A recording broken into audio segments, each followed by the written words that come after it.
rear end that hooked in it, and that's where it broke out, is where the torque arm built. And so it's double thick, and we got that back, so that's back together. So we're just dressing up our big trucks right now and getting this, the sanders have been in, but we're getting the plows and everything ready to go. We've got some leaves up here on Melcher Court and some intersections that have really built up that we're gonna have to blow off the manholes and stuff and pick up. Other than that, the fall pickup has been going pretty good, and we gotta do the park benches. We got an email from Elaine, I was gonna talk to you about that on, somebody's gotta do the flower pots, so we're gonna have to probably pick them up and take care of them. So, I know when you guys told me that wasn't our Elaine's pulled all the flowers she's planted in them. So I don't know what you wanted to do with that, because you Put it guys, on at the start of the season. I remember us doing it. Yeah, how did Elaine get them out, do you remember? they were all empty. They were all just stacked up underneath the stairs here, so they probably grabbed them, and You're right, they were, she did. so. I mean, we can't expect those ladies to pick those up and take care of them. You just give me the direction, and if that's what you want me to do, is pick them up when we move these ones out front here, and Bring it up. I was gonna say, I'm moved. there's only 3 of us that are in that community right now, so if they wanna do it, I mean, that'd be great for us. They don't mind. oh, I don't, okay. If you don't That's want no problem. So, They're not easily manhandled, that's for sure. so it's just, I know, I've been, I moved them. other than that, you saw that this paving got done here. Yep. And the street up on Beer Street, it fixed up there on Beer Street. So, other than that, we're just getting ready for, I don't like to say that word, so, The white stuff. yeah, the white stuff. Okay. So, if there's anything else, I mean, Well, and who'd you say the company was that you're trying to get a hold of with Paint Brown Road? they are. You want a picture of it, or? I just asked, that's all. Okay, L&D Safety Marking? yeah, they're out of Barry, Vermont, Yeah, I never heard of them. but they contracted through DOT to do all the DOT stuff around here, so. I thought you said, a few meetings ago, I thought you said there were 1 of 3 different companies were gonna do that. One of 3? Yes, so, you had a couple of quotes, they were Three the only one. contractors are amongst the state. No. No, they have 3 divisions, Yeah, 3 Vermont, Maine, and New Hampshire. They have 3 divisions, Oh, okay. that's what they had, Misunderstood you. yeah. It was the songs that I'm thinking of. that Oh, was- the salt too, So yeah. that's where my mind was going. No, they have a, So if they don't get it done this year, when they wanna jack the price up next year, remind them about this year's price. I just don't know why they haven't showed up, because they did Route 3 up through to Stratford and Colebrook. And I told them that they should be able to swing by and do that. When they do that, and they said, well, that's not how we work. But we do have signed paperwork with them, so So, if it does have to wait until spring, then we'll hold them to what they gave us. no, they wait too much longer then it's just like After Cameron spring. saying, why put down all this new product and you're gonna start scraping it up and scratching it and marring it And all it'll come up, up easier right now, so. cause we have time to heat it. Questions? Well, it's not everything. I've got a question. Coming into town from the north to the south into Groveton, is there a kids at play sign in there? On where? Route 3? Near On the edge of town, coming in right at the funeral parlor. Coming from the north, going through town, heading south. No, with the school sign, But they don't divide anything, I know you. on Route 3. That'd be, anything that's posted on Route 3 has nothing to do with me. Alright. I can't post it. But you're right, Yeah, because my mom was pretty upset. There was a kid on a tricycle playing out in the road and cars going by. that's a bad. sign won't help that. No, Yeah. that sounds like a supervisor. She asked me to say something and I did. Yeah. There's right here. And those little triangles that are on the ground, those are individuals putting the sign One out. here. Right. I know group 3, I know Yeah, state. That's all state. Minutes, I had to say it. Okay. I'm gonna ask. So I can tell her. That's right. Anything else? Nothing else. Any Unless we can get some questions? batteries for that clock. I have a question. Beer Street looks really good. Go ahead, Jared. Is there something wrong with the other room? Pardon me? Is there something wrong with where we usually do this? The voting, it's all set up for It's voting all- tomorrow. Okay, Yeah. thank you, Yeah, that's why I went up there. thank you. Are you gonna vote tomorrow? Kind of crowded in here. It is. Yeah. But we don't use it normally. Yeah, thank you. And I just have a question on the same thing. Was that posted somewhere? Because I was waiting over there and never found out after it already started. So the agenda that went out for the posting and the places we publicly hold it, it said right on it that we'd be here tonight. You get the email, Eric? No, I don't get the email. Why? It only goes on an email. It's not put on the website or Yeah, anywhere else. makes it kind of hard for citizens to find out where it is. Cause I'm the one stuck it up. Yeah, it's posted I know on we used to have our a town website. page and it used to be on that, but the town shut its page down. It's just makes it very hard to find things sometimes. You know, people have lead busy lives and post in the library and might be posted here, but not everyone can get to the library and here during But the aren't week you when they're filming working. this and putting it online? Yes, I am. So you didn't go online and find out where the meeting is? And which page would I do that on? It's- I just went to where the meetings have been held for the last No. several years. Did someone from the town post it on a public page that it would be here tonight? Since that was your thought, Well, I was just asking. and I was just asking you. So we Well, did just verify. I'm not gonna no, answer it's a not question put on with a our question. website. But it was in the email. When are the minutes posted? When they get accepted. So how long does that normally take? Cause they haven't been updated for a long time. On the website, yeah, we're not doing the website minutes yet.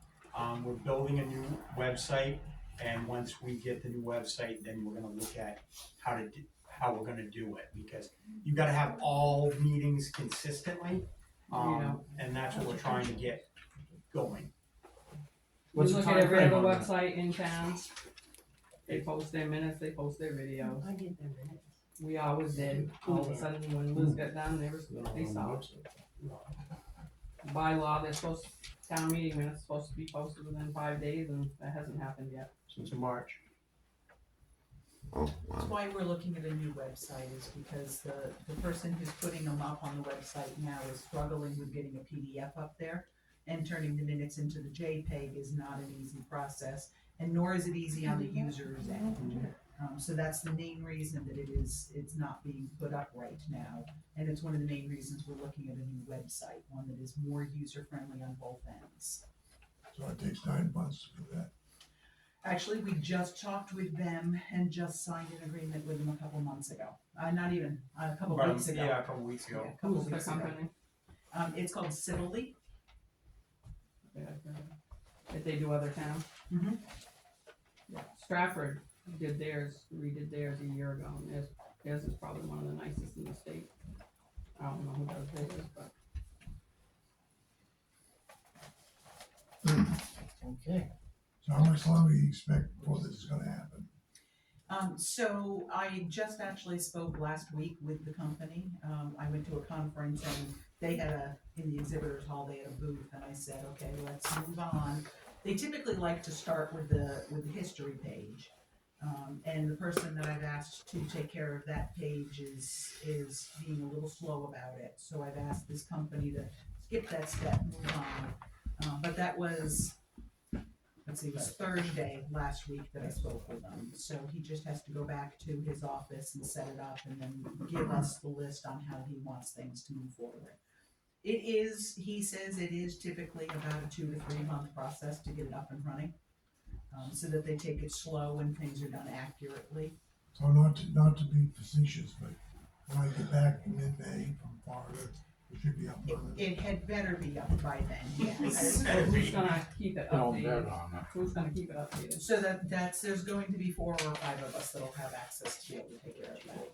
Because truly, people like Chris go to Florida for the winter, it's really. I mean, it's used for a lot of, websites are used for a lot of things. They're gonna do the ones, I'll put them all in from last March, so there'll be a history. That is the plan, is to put back all the ones that have been missing, yes. Perfect.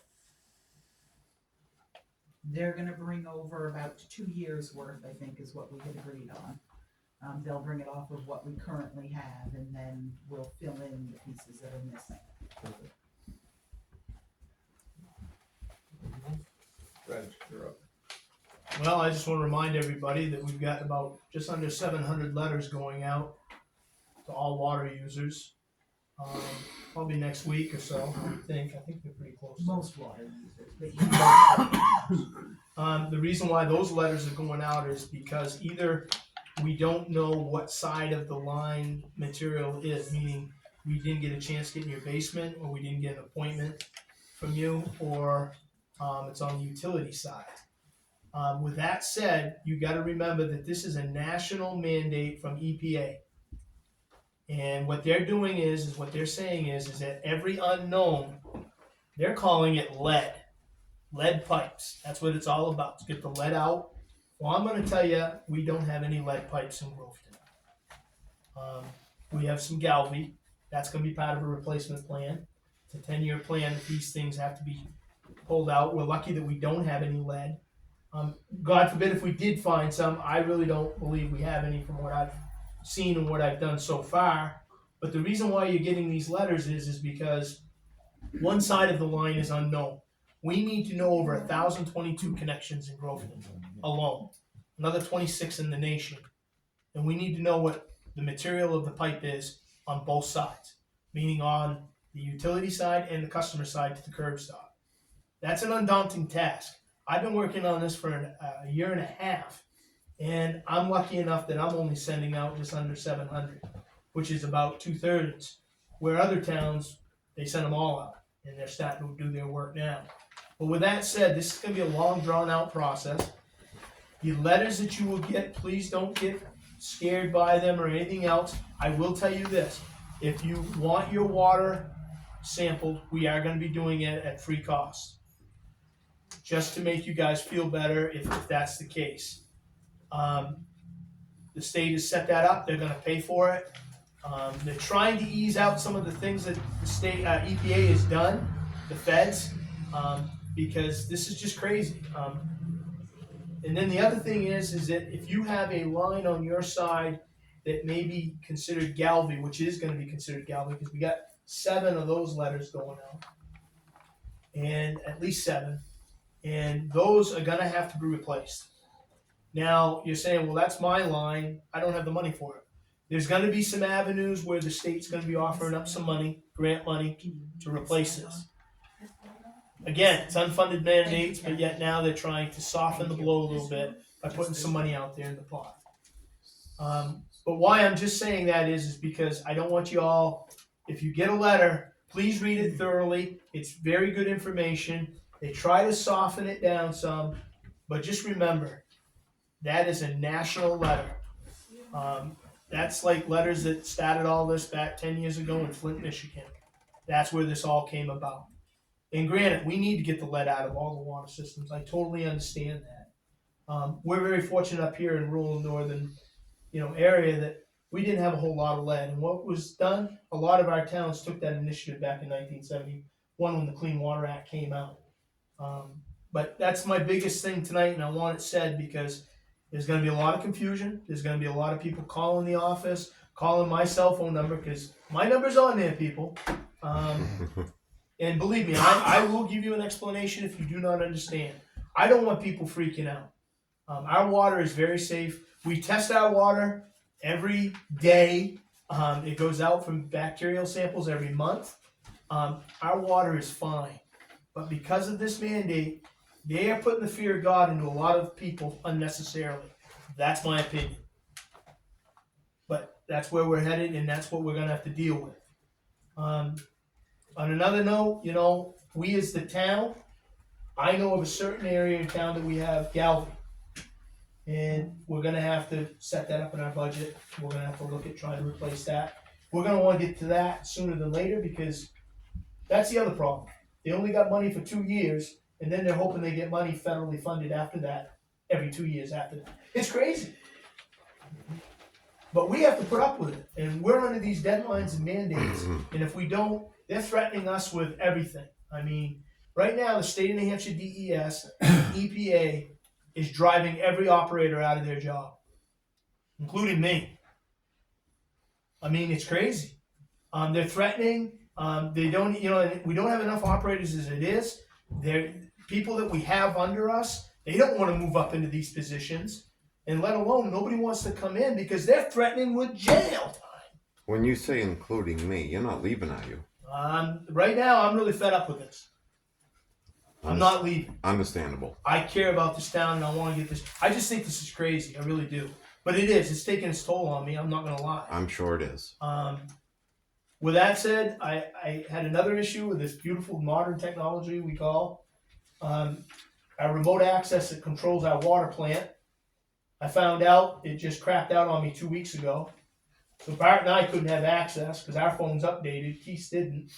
So we're like, Keith, don't update your phone. You're the only one that can run the plant now. That was a joke, but we could still run it manually. But the bottom line is that the software that we got into 2 years ago, it was already 3 years old. Only lasts 5 years. So I just had to get it, which I got it tonight. That's why I'm late. I haven't stopped since 6 this morning. We did get it. I have remote access back again. But with that said, that was a price tag of $3,500. Just for yours? Or No, is Mark done too? for the whole system. Okay. It means all of us. But that is very critical because I'm going to tell you another story. That went out on me a week ago Thursday on October 24th. I had lost the remote access the night before. That next day, I hadn't had trouble all summer. I lost the valve stuck down at the Northumberland Village tank. Thursday afternoon, I found it because I was looking for it. I didn't have remote access, so I couldn't. So I had to drive up to the plant on my day off. By the way, I went out and looked, and the plant was still running, and we knew what that meant. The fire bypass had been activated down there by Ocean State Job Lot. With that said, if I had remote access, and if we'd had remote access, we watch that daily, and we can tell. We know what's going on. So that's how important this remote access was. That's why I'm trying to explain to you why that $3,500. Yes, it's a lot of money, but it was very crucial. And it will save us because that was 55,000 gallons of water lost alone that afternoon because the tank overflowed. So that's why I'm just telling you it's very crucial, and that's why we got it done. And I'm happy to say it.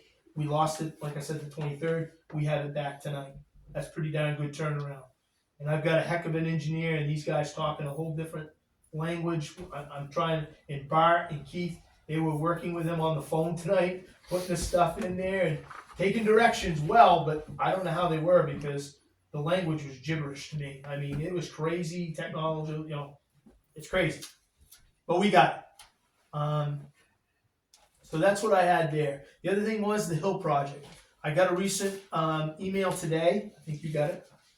We are getting that much closer to get it out to bid or accept the bid that we have had. The New Hampshire DES Wastewater Division has signed off on the comments that Steve LaFrance and Horizon Engineering had on the design. They're pretty much happy with that now. So with that all done, it's going to go to the next level. So hopefully we can make the November 20th deadline to maintain the contractor that had bid at the low price. With that said, that's great news, but most likely nothing's going to happen until spring. And then we're going to have fun. The other thing, we had an energy audit this summer, which was great, from Process Energy Service LLC. They were very good. They came up, they did a nice, with the state of New Hampshire DES, and they checked all our systems, our water plant, sewer systems. What we were trying to do was try to find like maybe solar arrays, possibility, solar technology, trying to cut our energy costs. Well, I'm happy to say, first of all, our energy costs is one of the towns up here in the North Country. We're very low. We don't use a whole lot, believe it or not. We've done our part on that. With all the variable speeds, drives, and about $2.5 million that we put in the last 10 years at the water plant, that has helped us. So I'm happy to say that we're seeing that back now. There are some implementations that they would like to try. We're gonna have a Zoom meeting this Thursday at 10:30 with them. And we're gonna look at trying maybe to implement some of this. There are some benefits with Eversource. They're talking about paying up to 50% of some of these costs. We're gonna have to look at them and see what we can do. So the company, and this is through a grant, the company that we're going to speak with will take care of all of the Eversource applications to get the refund. If and only if we sign a paper that says we will implement what they're giving us for suggestions. Yeah. But Reggie and I have said we want to talk to him and see the price tag that goes with it before we have this conversation, obviously. Because we need that return before on we the ask you guys to investment. sign anything. Yeah, so we're, right now, my personal opinion, until I have this meeting, some of these things just aren't working. And they actually implied that it was we would see the money back within 18 months was what they implied. On some So things. if that's the case, that is certainly worth considering. Right, so that's why we wanna hear them out, listen to them. Depending upon how much that amount of money is. And well, they say return on investment of that we'll Yeah, see I in know. 18 months. But if We we're don't. talking We'll see. $100,000 or something like that, Then I we're don't not care gonna if see we it get back it in in 18 18 months. I think the biggest thing that I got out of this is, we do have some land, nice land, actually, and it's at the water plant area. That might be a good area to implement some solar arrays. And believe me, I'm not totally sold on all that, but it is, that's one thing that caught my attention. So that's something we're gonna look into. On the sewer end of things, again, DES, we just had to renew 2 of our groundwater permits for both Grofton and Northumberland Village wastewater treatment plants. And the state, Tammy can vouch for this. Some of their email writings are very horrid. They're very hard on us. They're very hard on everybody. And they're threatening everybody, even our consultants. We had to talk to our consultant, Horizons Engineering, again, because they were getting lax. And when I hire somebody, I got so many things I'm doing, I cannot be babysitting them, holding their pinky, you know what I mean? Mhm. I expect them to do it, and besides that, they've been doing this for the last 25 years. So what's changed?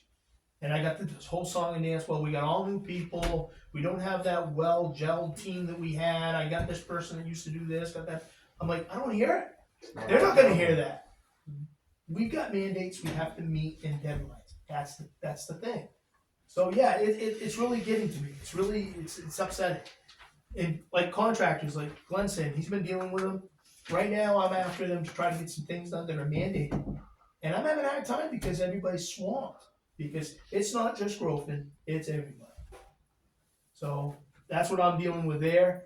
That said, PFA testing, I told you this was gonna happen. Yeah. It's part of our new permits. They just implemented that because, all of a sudden they got all their testing and they're all set to do the testing.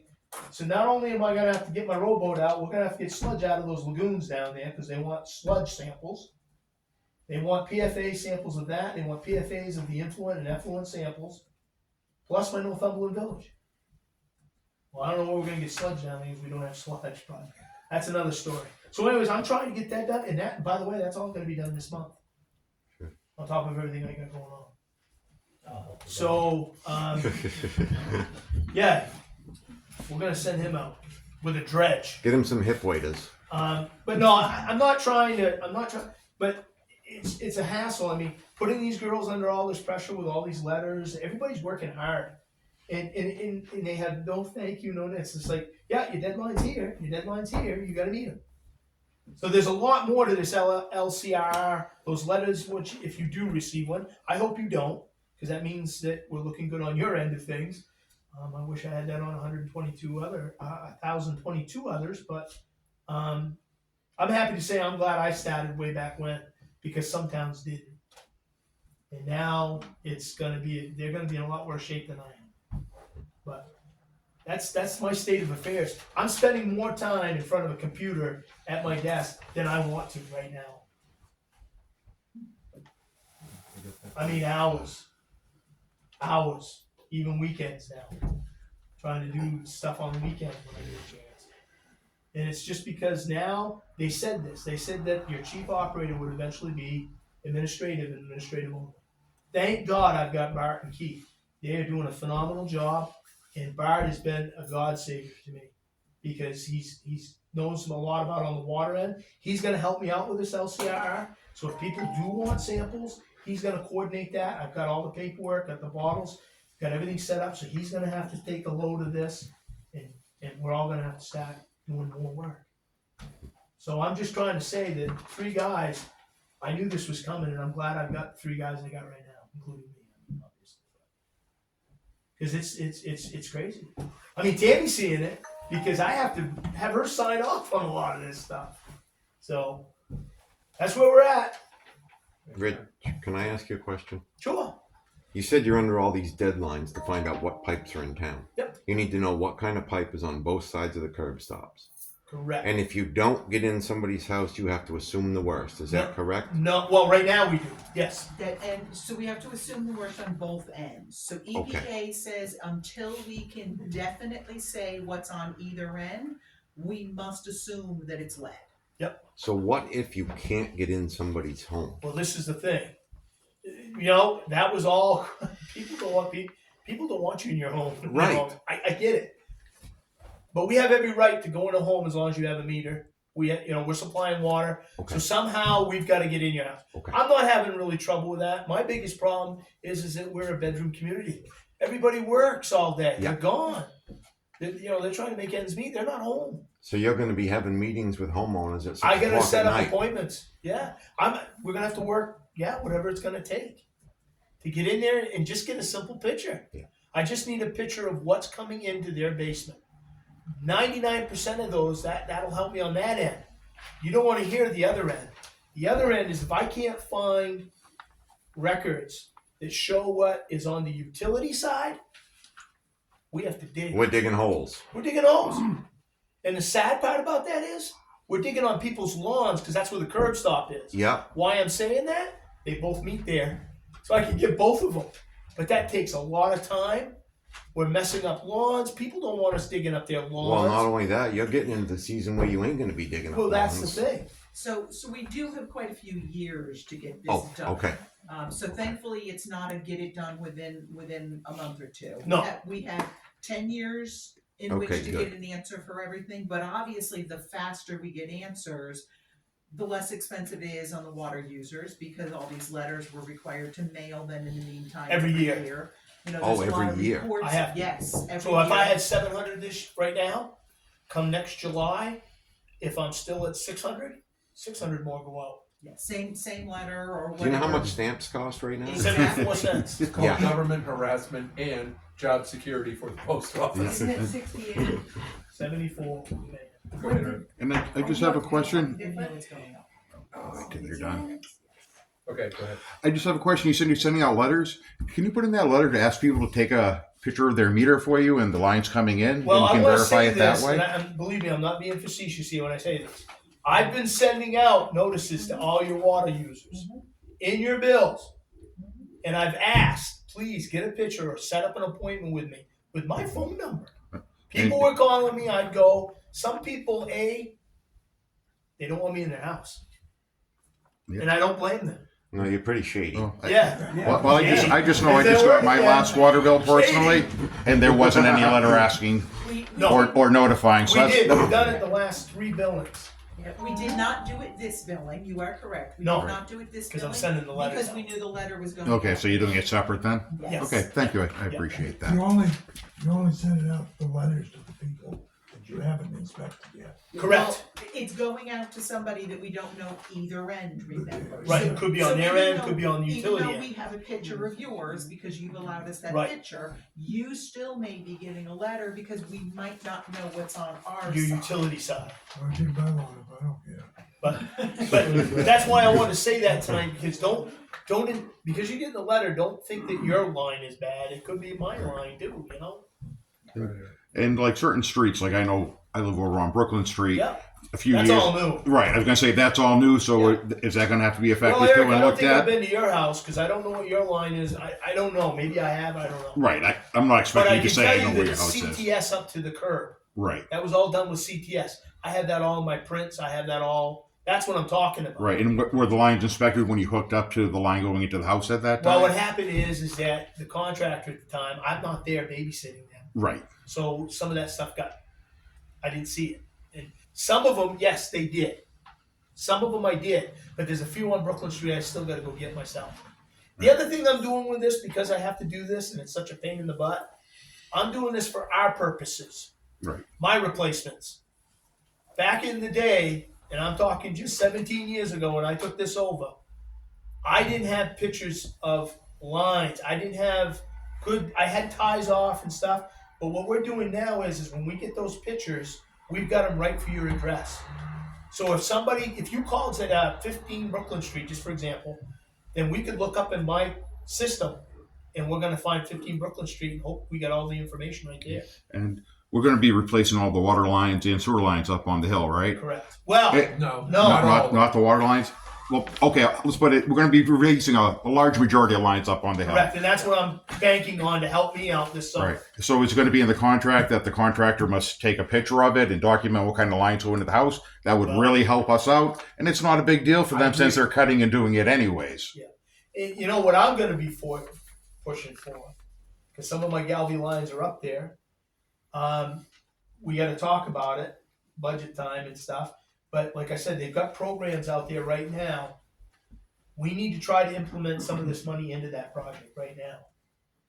So when they do go to dig that new line, we're going to be able to get that line to the house. You know what I'm saying? I do. So this will be a warrant article at town meeting. Correct. We had talked to DES last year, and DES said, would we please wait? They were saying that to most of the towns, because they wanted to work out their end. There were some that did do it last year, but they did it outside of DES. So there is a program that the state of New Hampshire will allow, DES will allow homeowners to have money to replace the service line if it needs to be replaced. The problem is that the only way they'll do that is if that money runs through the town. So it's a grant to the town that the town then would have to pass off to the homeowner. And I don't know how much they're willing to give us. They don't have any of that figured out yet. There's my frustration. You're 100% right here. I'm digging up there. We're putting new mains in. We're right in front of your house up there, say. I know you got a Galvy line. I want them to dig right there, and then I want it, when we're at that point, we need to either have an excavator there or a backhoe or something on the side, digging that line up and repairing it right then and there. It's the easiest, it's the most economical thing to do. But now look at all the hoops I have to go through to get that done. It isn't the line, just for a point, on the other side of the shut-off, isn't that the homeowner's responsibility? Correct, not from the the curb town's? stop in. Right, Correct. so how are you That's gonna, what I'm trying to say. how are you gonna mandate a homeowner to replace his galvanized line that isn't leaking? We're not. Federal government That was already my has. next question. Well, What what- happens if the homeowner refuses? Because I know the town can be penalized, but can a homeowner? That's a damn good question. Well, I don't know, yeah. they've been talking about it's popped up a lot in the Zoom meetings and stuff. It's just like trying to get in and get a goddamn picture. This is my frustration. You know, it'd be a nice cut job. I know what I got to do. If I had the monies and everything, I could just do it and be done with it. But now you got to deal with all the hoops. And you got good questions there. I can't answer them. And we're talking about getting the lead out, but galvanized piping isn't lead. No, but that was what I complained about right from one. I said, now you're going after Galvy. Well, yeah, but that could be beyond you could have lead and it's below, and then the Galvy collects it. Yeah. So what's going to be next? So let me Cast go iron? back to this. I've been testing lead and copper in this town every 2 years for Grofton, every 3 years in the nation. We take 10 houses, random houses. This was all about trying to get the high-tiered houses because they weren't happy with they were giving us the permission. They have to, what do I want to say, for every sampling site, they have to give us permission, right? Well, now they're doubting their sampling sites. So they're trying to cover their butts. Yep. I know that because I've been in it too goddamn long. But can't say that. Right. Now it's just nationwide. You got to do it. That's it. And there's no ifs, ands, about it. So, you got great questions. I don't know. Like I said, you guys, Town of Grofton's been awesome. Obviously, I don't have much grief with anybody. And the bottom line is, I'm trying to help them out. So why would you give me grief? But when it comes to money coming out of their pockets, I can't make them do that. Exactly.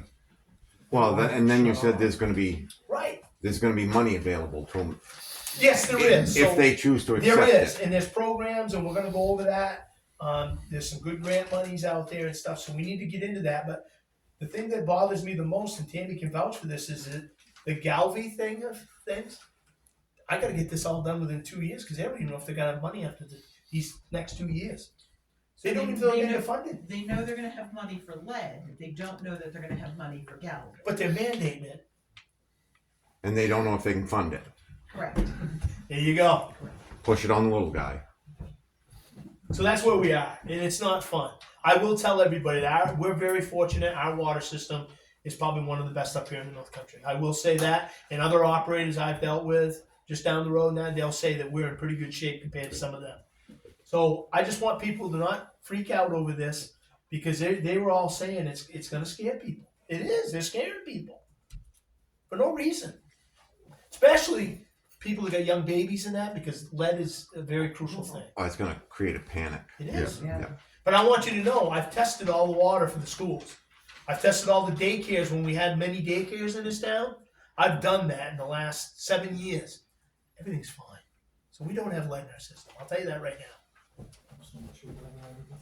Reggie, you talk about we could have something tested. What are we having tested if we want it tested? You basically would be testing for lead. Oh, Yeah, but like I said, I have to offer it. So if you get that letter and you're not happy with it and you want it tested, you just make an appointment. You let us know. We will get you a bottle. We'll get you the instructions. That test, just so you know, if you want that test, it's got to be what you call a first draw, meaning that at night when you go to bed, say at 9, 10 o'clock, whatever, you really can't use your water until the next morning. Then you would take your first draw out of your cold side of your sink in your kitchen or your bathroom, but it's got to be the first draw. The water's got to stay in the pipes a minimum of 6 hours. That's how they do it. Go ahead. if someone has copper pipes in their house, can they assume that it would be copper to the Well, basically, no, not in the house, but at the basement, like where the In the water basement. comes in, right where it comes in through the cement wall or whatever. Copper. If it's copper, then yes, Guess what? it's copper. Oh, Out no. to the curb. So you wouldn't have to dig my house then, I may have to on the other side of that curb, which is your which is on your lawn. Yes, our side. Our as in side. On your side, but on your on the side. most of the curbs are all in your lawns, like 10 feet off the road. Oh, okay, So unfortunately, I'm in people's nice lawns. right. Curb stop in my lawn is 15 feet outside my basement, and it's got another 25 feet to get to the street. Oh, Whoa. no.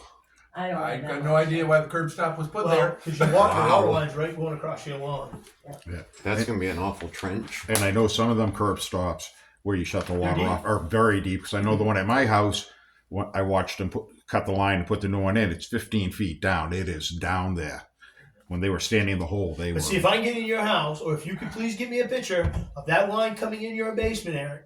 Yeah. That's going to save me because you're done. Yeah, I know mine's copper I don't because I know watched if- them cut the line and do it. But I can get you a picture, and that's not a problem. But see, that's the other thing I neglected to tell everybody here tonight. They're not taking just my word. I've got to show proof. Whether it's on a blueprint or whether I'm taking a picture.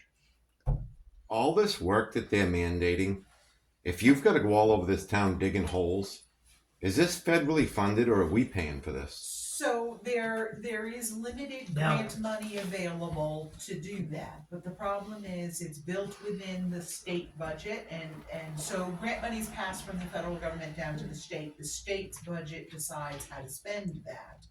So they have it, but then they also have to come up with a way to share it fairly across the state. So we may get And some, whether- but we whether may they not get enough decide to do fairly it. is gonna be Correct. first come, first serve, or it's gonna be Okay. based on a percentage. You know, there Size was of the community. sides of So the this is a community, federally mandated thing that's gonna be paid for by the taxpayers, ultimately. possibly. And not the taxpayers in this case, but the water users, Pay for everything anyway, which is an don't we? even smaller Okay. group of people. Yeah. Development's fund, tax money, so. Eventually, everything that the government does is paid for by the taxpayer. It sure is. Actually, the houses, at before 1986, those are the ones, anything after, if like your house was built after 1986, then you're fine.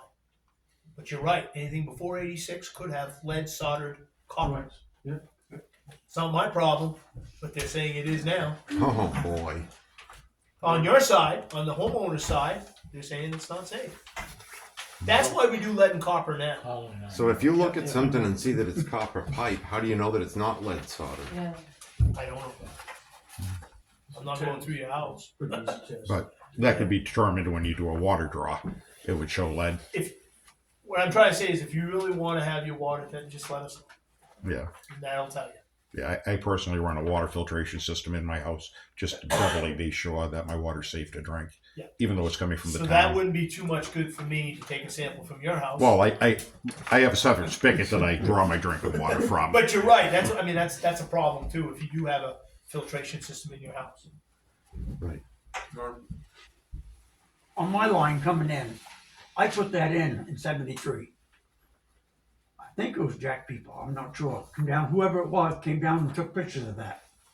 From the curbside in, but now nobody believes it.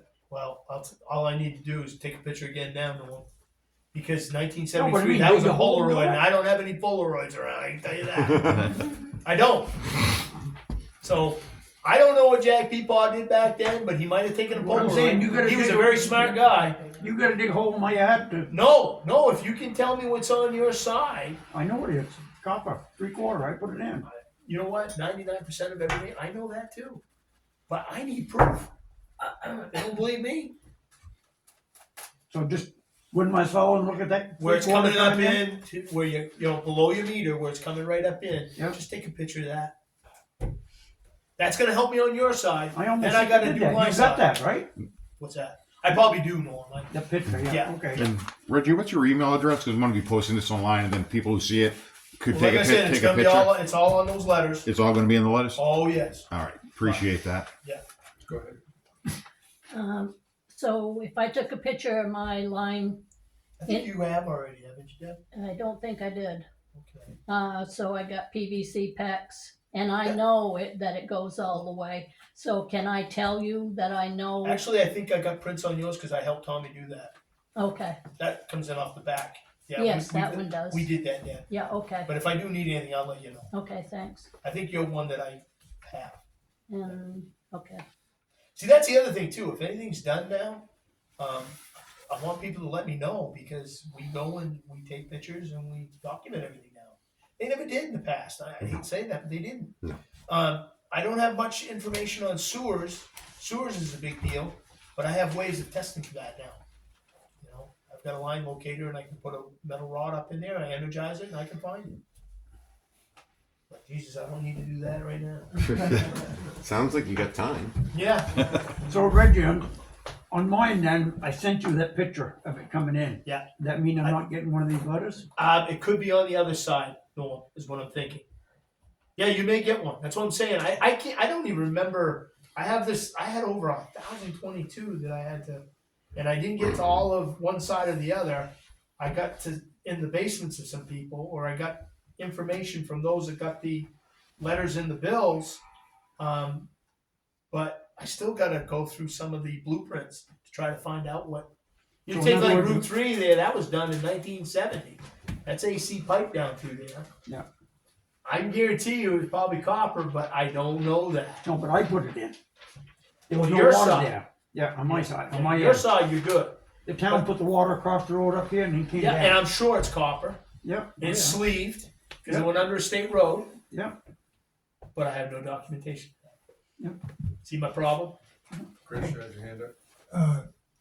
Is this thing with Horizons, are you still required to start it before the 31st of December? Oh, you mean the Hill project? Yes. Hill project? So it's not that we're required to start it before December 31st. They have to be able to obligate the ARPA money. And DES, and no, I don't have it in writing yet. DES has verbally told us that that is fine. It is obligated for us, so we are set with that date. So we're not gonna lose anything. That's my question. Yes.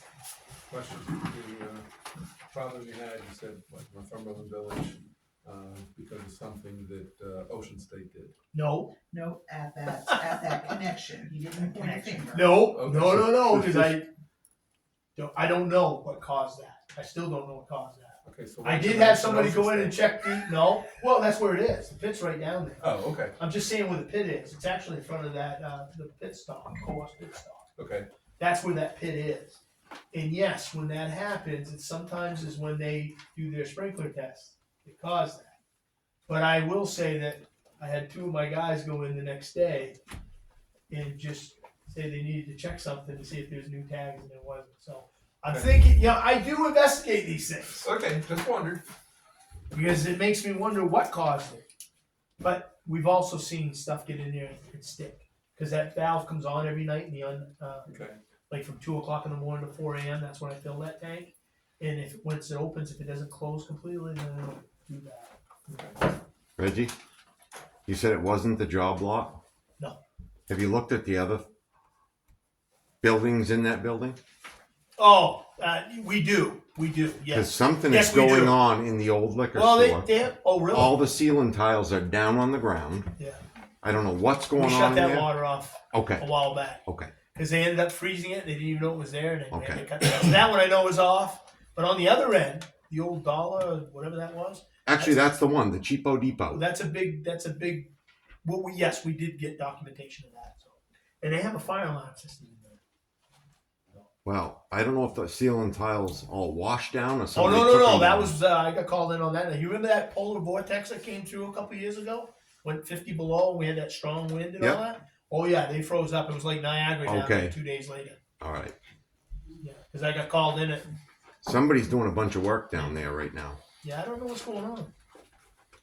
Norm, you are going to get a letter. I am. You are.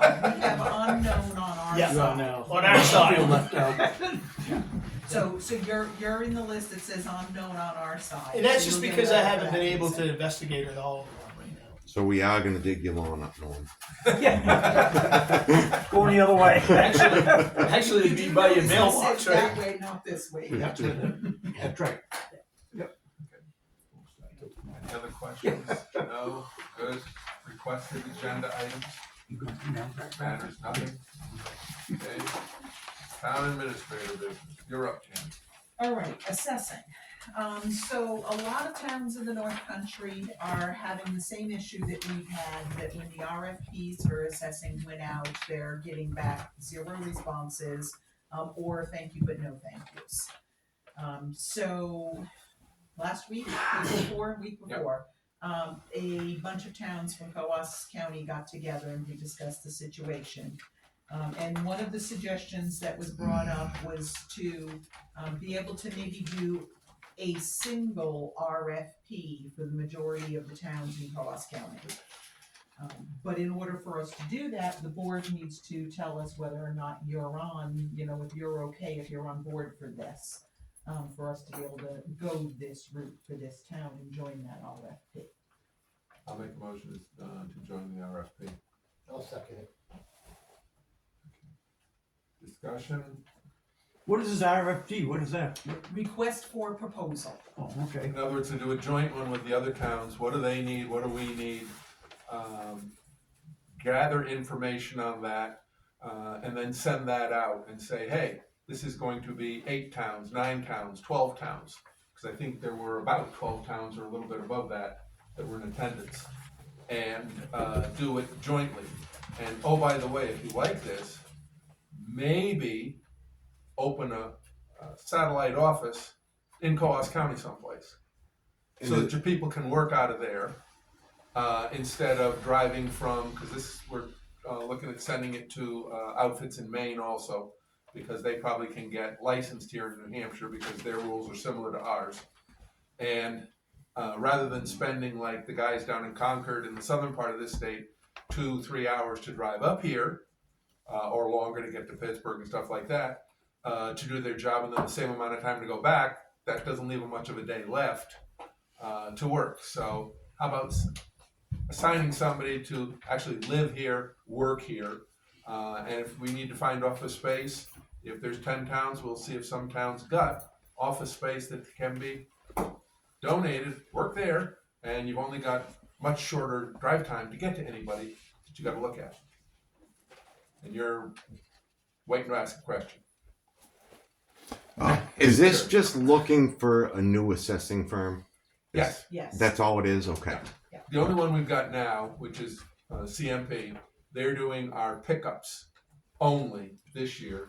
Are they willing to do it for next year? We haven't asked them. We haven't asked them. But they're not willing to do a reval. Colebrook, they were supposed to have a reval in 23. They got an extension to 24. They are now under a court order to do one by 25. Oh wow. Talk about mandates. Guess what? Oh wow. There's still everybody that says, no, we're not going to do it for you. And this is not that Colebrook's not trying to do it. Colebrook wants it done. They can't get the assessor. It has to be a certified assessor to do it, licensed one, and he has to do a reval. I believe he has to be a supervisory individual to do it. Those guys are few and far between, or gals. And they're under a court. I mean, excuse me, judge, I don't care how much you bang the gavel, how much you yell. Guess what? If nobody's going to come up and do it, you can't make them. And they have You wouldn't think so. They must be licensed by the state of New Hampshire. So it's not like, and they did, they found somebody in Vermont who was willing to say, we'll gladly do it, but the state has to be willing to issue them a license, and that hasn't happened yet. Don't ask. So by I can't answer that question. That's why they haven't. so by joining this group out, what are we are the towns looking together to hire a independent assessor that's going to be employed by these multiple towns, so that we'll have a full-time assessor for That the would 10 towns in probably it? be choice number 2. Choice number 1 would be to get a contract with a firm so that they are an outside one. When the assessor is actually an employee of the town, that can create some problems. Yeah. What kind of problems can it create? So if it's an Go ahead. employee that goes over multiple towns, every town's gonna have their own disciplinary actions. So how do you enforce the fact that one town says it's fine to wear dungarees and the next town says, no, you must dress in a suit? Or, you know, whatever the case may be, how do you find that even ground across 12 different towns to make it so the rules are the same for this Well, person? wouldn't that be part of the thing of joining this coalition and making up the rules yes, it and would have employing to a be. full-time assessor so that It the would rules have to be. across all towns covered that we're joining with will have the same basic thing, and hire one assessor to do all the towns, the 10 towns, split it 10 ways by population or housings or whatever. Probably by parcels, but yes. Right. Yes. But you know what I'm saying, so that each town is paying their fair share. And Depending. that's what was being looked at. We're also trying to get all the, how much does Stratford pay for theirs? How much does Stark pay each year? How much do they allocate? What do we pay? What does Colebrook pay? Pittsburgh? All of the towns that showed up. What do you put into it? And see, basically right now, how big a pot of money are we talking about? And to that's what play we're with. hoping, is that it'll be enticing enough for a firm to create a, even if it's just have either a satellite office or even hire a data collection person that is from or lives in this area to cover all of these towns. Did you just say that Colebrook found a firm that will do it? From another state, But they're waiting on a license from the state of New Hampshire. yes. The state of New Hampshire has not issued them the license, but the state of New Hampshire has them under a court order now. 2 different divisions of the state of New Hampshire, yes. Wow. And the offices are right next door. Of course they are. Probably. Of course they are. They probably brush elbows in the hallway. Right. The office that is having the problem with the license is coming out of OPLC. Yeah, it And, is. Office of Professional Licensure and I believe certification. Yep. And part of the problem, Governor Sununu wanted OPLC basically to handle all licenses for every single industry in the state. Yeah. And With they've got the a problem. With the concept being, and here's the ironic bit after what we just said, the concept being if it's all in one state, reciprocity with our surrounding states would be easier. They How's don't that have working the out? expertise in It's the not. office to do it. And that's what's causing all the problems. Yep. Yep. Right. Just another thing, Jim, since you are our representative at the state, maybe you can bring this up at the state level and have something done to move this process along on getting things done. That's the reason that we invited. That's why I was invited to the meeting. Right. He was not I'm just invited as a selectman, he was invited as the state rep. excellent. Thank you. Okay. I've- Go ahead. We talked earlier about pickups. Some of our discussions, we talked about the assessment cards. Mhm. When we're doing our pickups, then theoretically, those assessment cards are gonna be updated. So yes, those Theoretically.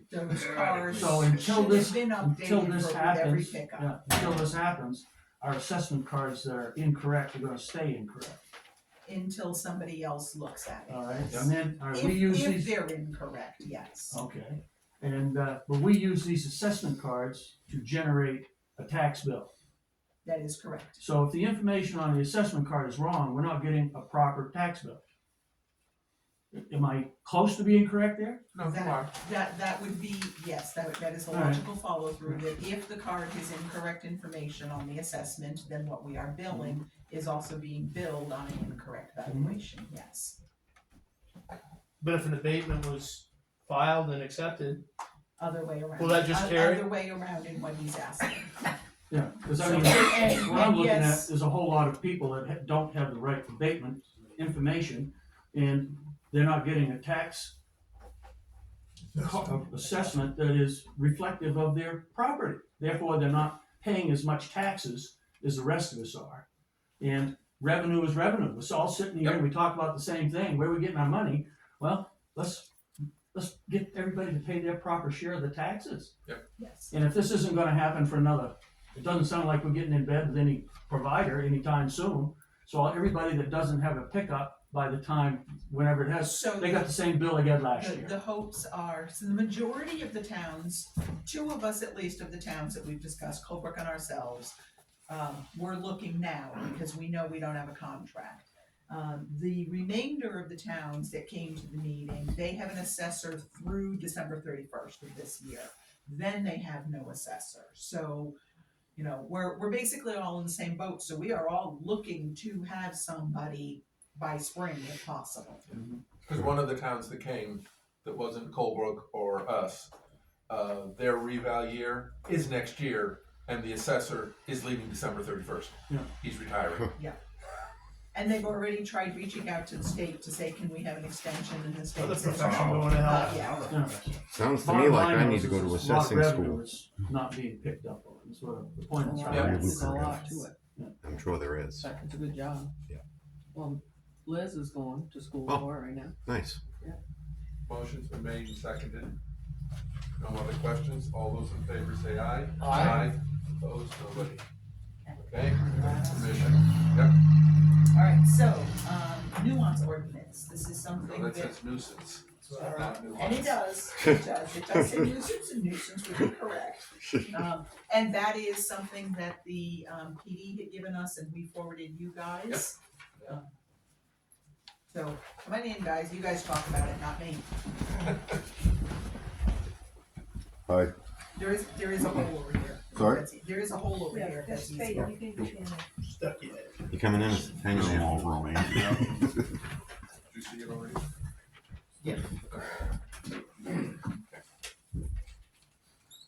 So, a couple of years ago, the board adopted, the board approved an ordinance for nuisance activity. And this little part of it was actually supposed to have been included in was in, it wasn't, we didn't notice until we needed it, a few weeks ago. And, so we decided we needed to make sure that the board actually approves that part of the nuisance ordinance, so that what it addresses is, problem, how can I put that? If we keep attending the same calls, the same kind of calls at the same residence, whether it's a private residence and they're, like, say, hosting loud parties and so on, you know, a lot of disorderly stuff going on, or whether it's an apartment building and they've got just tenants that are just out of control all the time, and we're always over there expending town resources and time and so on. This ordinance addresses whether we can cite the owner of the property as well as anybody that we actually find being disorderly. We can cite the owner of the property for maintaining a nuisance property like that. And so we had one situation a couple of years ago. This was actually designed for. We had an apartment building across town. We were always there, always there, always there. We ticketed. It wasn't stopping, and we ended up making some arrests, and things finally calmed down, and people actually got evicted.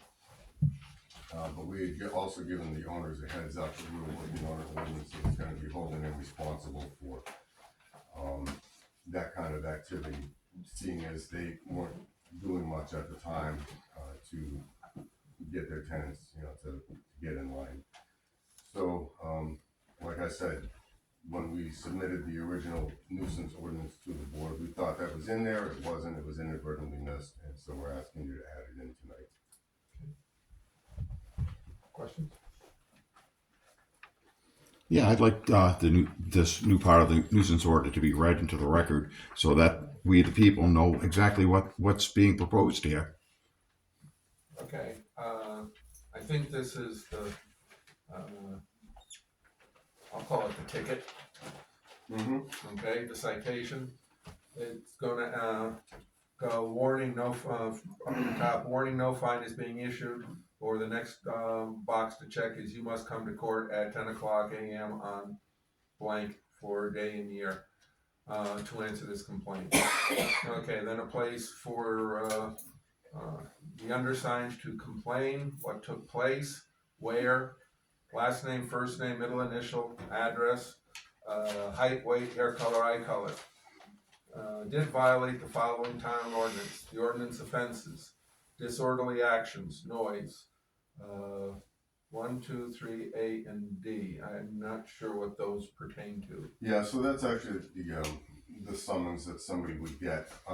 In the rules on that ordinance, we're required. Yeah, he probably wants the language of it, but you know, just so everybody knows too, that ordinance requires us to give a warning the first time we arrive. Okay. But like, you know, once it starts to get ridiculous and we've been there too much, then we can start applying fines. This will be added to the minutes. Okay, all these pages, and there's 1, 2, 3, 4 of them to go through. And another question is, we're talking about noise. Is there a time restriction on this noise, or can somebody be having a cookout and the next door neighbor finds it annoying and calls, and it's during the middle of the day on a Saturday? Should we have some type of time restrictions on that, where people can enjoy their yard and not be worried about being called a nuisance? So I guess we need to, I'm not in favor of a time restriction, and the reason I'm not in favor of that is because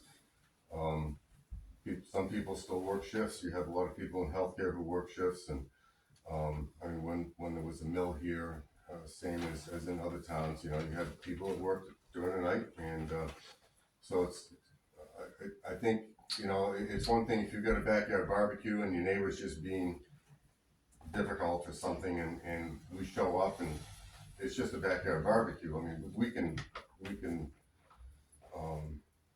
figure that out pretty quickly. On the other hand, if we show up and people are burning rubber and they're running around, you know, just being all crazy, that's a little different. We can usually distinguish that kind of stuff pretty easily. And that's not the only nuisance that's on here. Right. There's motor vehicle offenses, littering, drinking in public, nuisance activity, which means any of the following: disorderly conduct, disorderly actions, animal violations, littering, protective custodies involving intoxication, false reports and unsworn falsification, and recklessly or intentionally creating a situation requiring an emergency response. Then there's also dogs running at large, dog bite, unlicensed, unvaccinated. I'm presuming that refers to animals, not the individuals, because I will X that one out so fast. You read it correctly. Okay, park ordinance. Okay, drug paraphernalia ordinance. And then there's a place that says other, whatever those might be. Jerry? This nuisance ordinance, you want to hold a landlord responsible for what his tenants are doing. Is that correct? Yeah, there's some landlords who are completely out of touch and they don't care who they offend as long as the money keeps coming in. They don't care what their tenants are up to, and you know, so people have a right, like neighbors and so on, have a right to enjoying their own domestic tranquility, their own, you know, right to live in peace, and you know. So if you get called to an apartment building too many times for the same thing, then you want to hold the landlord responsible. That's is correct. this only for residences or is this for businesses too? Because what's going to happen if you go to the racetrack 3 weeks in a row for a fight? Are you going to fine the owner of the racetrack? No, actually, I don't see us doing that. There actually hasn't been a lot of that kind of activity at the racetrack because the current owner runs a pretty tight ship. So would this only be for residences? I can't imagine. Yeah, I mean, I'm trying to think. I mean, if you've got, you know what, probably could be for a business as well, because I know a neighboring town that has a similar ordinance, and they had a bar where there were fights, stabbings, all kinds of nonsense, and it was on the regular all the time. And they ended up working with the liquor commission and so on to get the place shut down or fined or whatever. And I think that's another situation where an ordinance like this comes from. So if we have a place that's consistently disorderly, and we're getting all kinds of that crazy behavior, then why wouldn't we hold the owner responsible? You know? Okay. Would the owner get a warning the first time, saying this is what's going on, The you're language, not aware of? the language says the owner gets a warning the first time, and then after that, if we have to keep attending calls over there, then. That makes sense. Chuck? So they're gonna get a summons, they're gonna be taken to court, and who's gonna prosecute them? Are we gonna pay for prosecution? We already To pay for enforce? prosecution. So it's gonna cost us money to enforce this. So we It costs us pay money for, to enforce anything. we Drunk pay driving. for It costs us money for prosecution all on that. a monthly basis. We don't pay per case, we pay on a monthly basis to process all of our cases. So once it goes to the court, it's up to the court system to decide whether or not you're gonna press charges, right? When you give them a summons to court, you Right. press charges against them, Right, right? yes, Yeah, exactly. and so then it's up to the court system. To make a finding Decide, of guilty yeah. or not guilty. Yeah. If we have a crappy case, then Yeah. it'll be a not guilty. Yeah. If we have a good case, it'll be a guilty. Okay, there you go, alright. And there are fines with each of those statements there, is how much. Chances are you keep going to these places, you're going to arrest these people. Yep. But then you also want to find the landowner when he didn't do anything. If that person is allowing or enabling that kind of nuisance activity, then why would you not hold him responsible? Because he's running a business, he's renting apartments, he's not responsible for what his tenants do. If we disagree on that, I'm not really sure how I can explain it other than the way I just did. I mean, Okay. you know. A landlord is not responsible for what his tenants do. And I have another question. You know. Say the landlord has brought this person to have him evicted, and the court said, "Yeah, we're not doing it." But you keep going. Are you going to keep fining the landlord, even though the landlord has tried to do something about it, and the courts have said no? Well, that would be pretty unfair, wouldn't it? Well, that's why I'm saying we need to have a little clarification in the law and how it's written, right? Yeah, I think we're on the same page with that, Eric. I think that'd be unfair if the landlord's doing what he or she can to abate the nuisance, and the court's not helping, you know, yeah, I mean, I think that, I think it would be unfair, absolutely unfair for us to be picking on it. What I'm addressing, or what we're trying to address with this, is property owners who are just completely enabling, it's okay, hey, we're just here to have fun or whatever, and they're, you know, we're always there, you know. It's just, it can really get out of hand, and I've seen it happen in other places. But it really isn't the property owner's job to do away with the nuisance. That's your job. Yeah, I don't know. I mean, Uncle Sam does it right now. If you allow a tenant to grow marijuana in their place, and you may know about it and just allow it to go on, you can lose your property. Uncle Sam will take it right away from you. This Okay. one is giving you a fine. Okay. Not taking the house or anything like Yep. that, but Okay. so that's it. And this is just adding it to the. Just lighting a fire under the landowner's ass. Pretty much it. Oh yeah. Gotcha. And just to follow up on that, you know, when laws are written or we pass ordinances, it doesn't matter what the intent is, it matters what is written in the ordinance. So I would like to see some amendment made to that, saying that if the landowner has friggin' made an attempt to do something about it, then they're not held responsible by the town. Because just because Chief Pelletier says he won't do it, who's to say the next chief or another officer will do it? That's why it needs to be clarified in the ordinance that if the landowner has tried to do something about it through the courts, that they're not held responsible. You know. Okay. Then, There are a lot of cases where a court won't let you evict somebody. Yeah, I know. table it till next meeting and come up with a new paragraph to go in or something for that. Okay. Appreciate that. Chris has a question. Want a motion table? Okay. Go ahead. Whoever's gonna second it. Do you wanna, Yeah. before you Okay, table it, do you wanna let Chris ask his Yeah, question? Okay. Go ahead. Is it always gonna be a warning the first time? Yes. Well, that's what the ordinance demands, yeah, so. I would, personally, I wouldn't put that in there, because you may go into a situation that you don't wanna just give them a warning on first time. If it's bad enough, well, no, we would be addressing the behavior we find at the scene, and like I mentioned before, sometimes you get these absentee landlords, they live 2 or 3 hours away, or, you know, they're just completely disconnected from what's going on up here.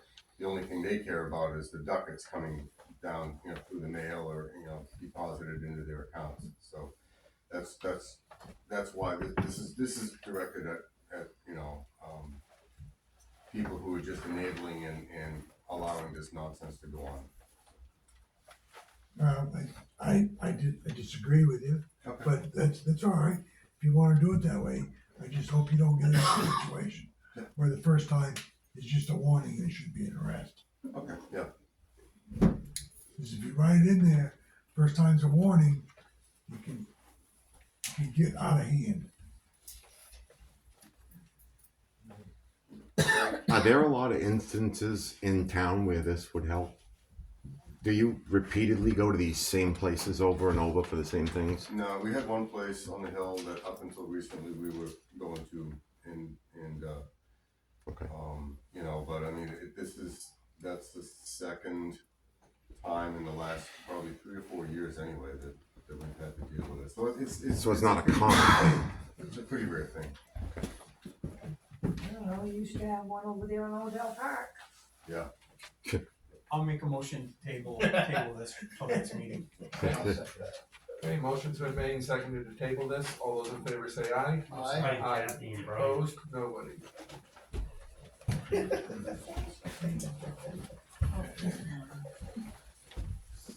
C.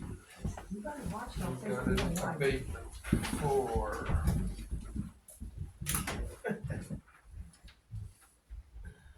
Stop. Okay. Oh. This is a tax abatement for the town of Northumberland. So this is a property that the town of Northumberland owns, and it was issued a first issue tax bill and should not have been. Is this the 10th of an acre, 20th of an No, acre thing? no, flip it up and you'll see the tax bill. Oh, okay. Okay, the amount is $1,648. The location is 146 Old Village Road. So that's how much we'd be abating in taxes. Make a motion to abate the property's taxes? It's just a housekeeping one.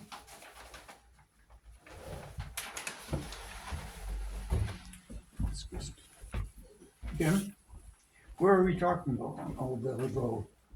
What was the address? 146. 146. Anybody know what 146 is? Is this the one she's, that thing? So if we abate this, then It would be part of any repurchase if they so wish to. By law, that's part of it. okay, yep. Gotcha. I'll second that. I don't know where the address is other than 146 Old Village. Nobody knows where this is. I'll tell you, Norm. Just give me a second. It's the end of the road. Second house in, I believe, from the Guildhall end of the road. If I remember right which one that it is. On the left? It is this, Norm. Oh, okay, yep. Okay. Looks like that big old apartment building right there. Yes. Right beside Dwight's Come on, place. he first it. I think Dwight used to live right there on the corner. Okay, motion's been made and seconded. All those in favor say aye. Aye. Opposed? Nobody. So the town owns that apartment building? That's what I'm asking. Yeah, how did we get a hold of that? And are we landlords right now? Why in the hell do we have that? Because you gotta be careful what your tenants do. Good point.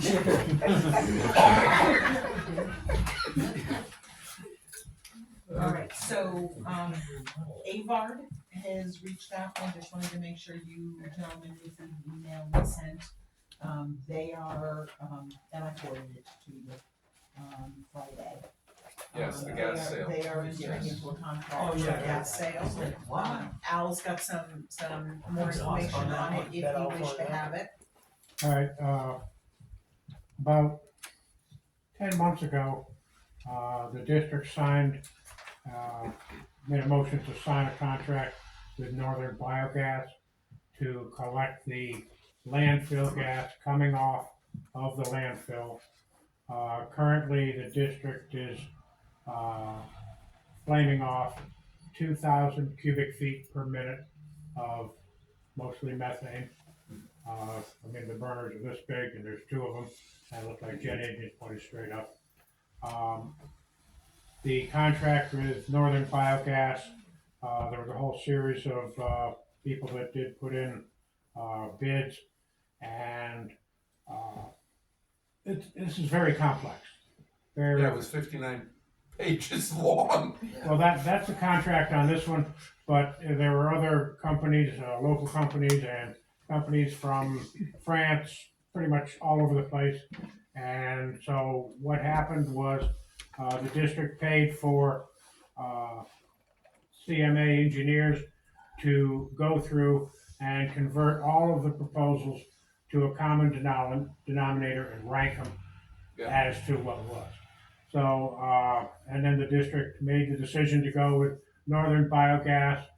I was the one that made the motion to do that. And the main thing that pushed us toward Northern Biogas, one, this is what they do, landfill gas. Two, upon signing the contract, they wrote the district a check for $10 million. And they also provided a income from the gas. What's going to happen is they're going to put in systems to take the piping that we have in there, vacuum system, suck it out, clean up the landfill gas, because methane in a gas pipeline is 99 point, not a nines, pure methane. And so to take the landfill gas, which is a dirty gas, it's got stuff in it, comes in the trash, and put it into the pipeline. So Sharon Gothier, the director of the district for 30 years, who is retired. And so we brought Sharon back in because nobody knows the district and the landfill better than Sharon. And she worked with the attorneys, the engineers and that. And so now we have a contract with Northern Biogas to move forward with this. There will be a public hearing on, I think it's the 17th. I don't have it on the top of my head. Of this month? Yep. Okay. And it'll be, to take public input on the contract. The contract is, how many pages? 70 odd pages? 59. 59. Yeah. Of legal Gibberish. But at the meeting, now we have two very expensive attorneys, and they have been instrumental in negotiating this contract. So I asked them, gentlemen, is it your opinion that the district should sign this contract, that it's in the best interest of the district to sign it? And they both said yes. I also asked the same question to Sharon Gothier, who has been in the weeds with this whole thing, and she said yes. So what would happen is, after the public hearing, actually I think it's 17th, but it could be coming up, they will have a meeting on the 21st, a normal meeting, and at this point, I think that the district should sign the contract. That will, when all the paperwork's done, a check for $10 million will come to the district. There are a few outs for Northern Biogas, but all of them are regulatory outs. Just like we heard throughout this whole meeting, if the government comes in and says, no, you can't do that, but you gotta do it, then that would affect it. So conceivably, I believe the plan for the district is to take the $10 million, which will pay for the cell opening that the district is doing, which will allow the member towns to have a place to send our trash conservatively through 2045. So, and we'll also get some money for the gas that goes into the pipeline, but the directors voted to go with the preload, where we get the money up front rather than a little more money on each cubic meter, whatever volume of gas that goes into the pipeline. So it's been a long process, a lot of negotiations. The attorneys and Sharon Gothier feel that it is a good contract, and so unless you gentlemen have any, I work for the Board of Selectmen. I think that the town, as its representative, should move to sign the contract. Okay, in reading over the contract, I believe there is a 3-year out at the beginning. Correct. For any reason, at which point the $10 million paid up front has to be returned to Not for any reason. I believe that was, if they cannot make it basically go, they can quit after 3 years. The 10 million is owed back to them. Any interest accrued on the 10 million goes to the district. Correct. There is also a royalty payment monthly on the gas. The gas they get out, right. The gas they get out to the district. And 2 years before, 2 months before the end of the year, they have to come up with a total amount of paperwork. But there is an out at the beginning, right? Where they can for 3-year window they can get out, and after that, it is there has to be reasons by either side to terminate the contract. Right. Yeah. But as the attorney said at the meeting, that the out for that 3-year window was not for, no, we don't want to do it. No, it's more along the lines of, we're not getting as, I believe they could say, we're not getting as much gas out of this as we thought we would. Therefore, it is not financially feasible for us to continue. Right, and CMA engineers set that threshold where they felt, and these are the engineers that do the landfill gas for the district all the time, felt that the threshold was easily attainable.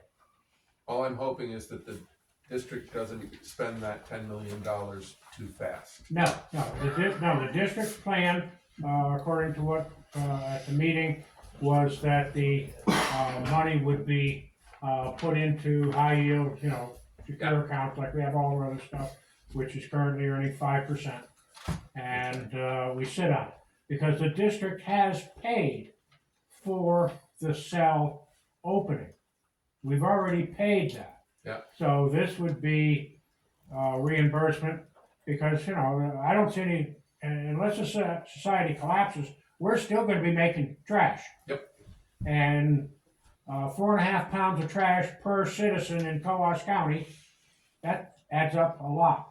However, it is only the 9-member towns only put about 9% of the trash in Mount Carberry.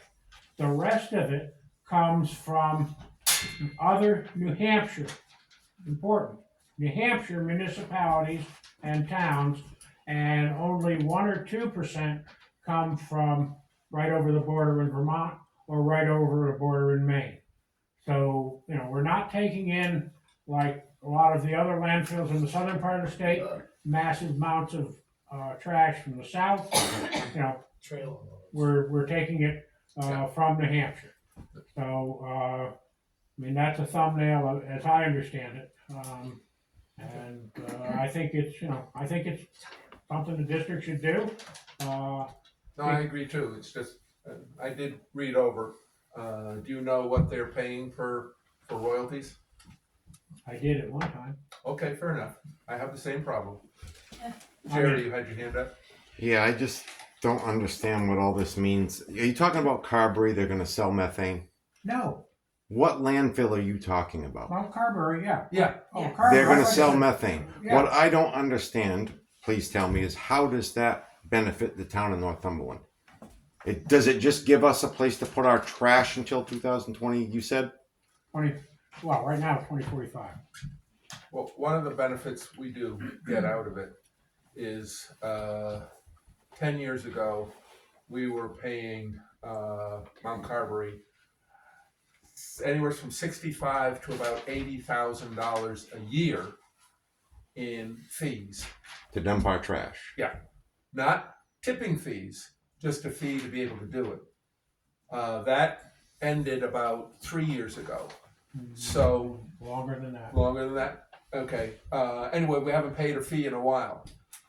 This would pretty much help them continue to make money there and keep it so that we, the 9-member towns, don't have to pay a fee other than a tipping fee based on the tonnage we bring up and to also, do it.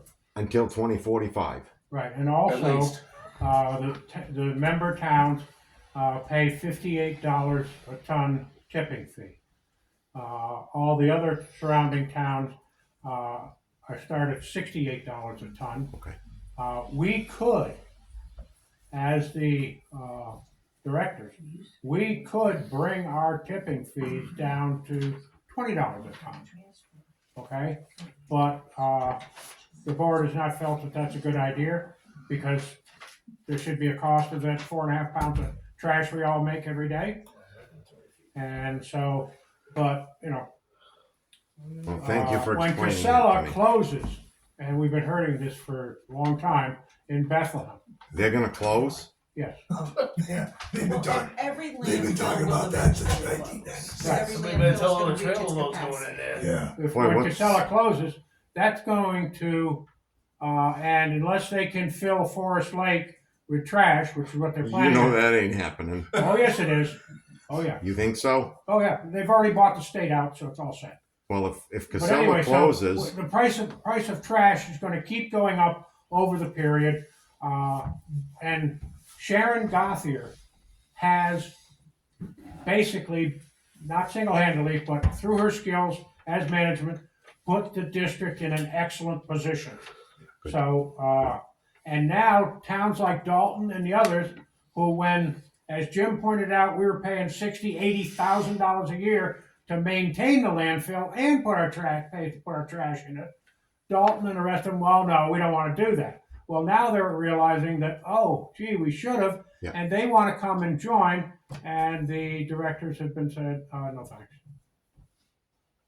So the district is a very well-run quasi-municipal entity. Yeah. The 9 towns that own it are doing okay. The other ones now want to join, and as long as the directors say no, they keep paying a fee to be able to dump there, and then a higher tipping fee than we're paying. So, yeah, if they want to lower it for us, that's fine and dandy. Definitely. They don't have to bring it down to $20, but if they want to lower it a little bit, okay. And- it helps us. Right, and one more thing, Casella has a standing offer to the district to buy the landfill for huge money. to buy Carberry? Yep. Oh, yeah. Really? They want it bad, because Yep. see, Carberry, we've got, double-lined landfills, blah, blah, blah, it's done right, and they want it. They want it, and it hasn't boiled up to meeting levels, but they've been sending out little feelers saying, how about, 150, 200 million? A lot of money in garbage. Yeah. Yeah. Well, Especially like that's Boston. just, yeah. Eric had to get Trail loads from Boston. From Massachusetts, if Bethlehem ever closes, Oh, it's horrible. Massachusetts is in trouble. Horrible. Well, Bethlehem is gonna close, but the ones downstate are the laws that they're pushing to keep the trash out. There's, I forgot the names of them, but there's several downstate that are taking in, large quantities of downstate trash. Yeah. Eric, go ahead. And we're talking about the. To live long enough to Wait a see minute. Bethlehem close. Chris, Eric had it before. Well, I Thank you. agree with you because I know Italian names. I'm Italian. Okay, Shows my wife. Chris has got the floor. No, I mean, Eric. Yeah. Yeah, thank you. I just had a question. What are the 9 towns that are in the district? Northumberland, Dummer, Milan, Berlin, Randolph, Star. Stark, Kennedy. and unincorporated places. Yes, that's 7. I'm doing pretty good. That's Wow. that's You're doing very good. Berlin and Gorham. Okay, Gorham is you need one more, whatever it is. But those are the ones, the original ones that went in. And nobody else has been allowed to join since. All right. And each town has a representative on. In That'd be me. I think each town has one. okay. Thank you. I was just I don't wondering. know, does Berlin have 2 because they're the city? No. In fact, that's been bones of contention that Berlin and Gorham, being the biggest producers, have the same vote as Stark, Northumberland, Dummer. Oh, good. So that's how it was set up 30 years ago. Only in trash. Anybody else? If not, Chris. No, I'm good. Okay. Okay. So, what do we need to do with? Somebody had already. Okay, now we've got building permits. Then you will notice there are 2 of them on there that have post-its that they came to us Yes. afternoon, but before 1. So we want you guys to have a choice as to whether or not you accept it.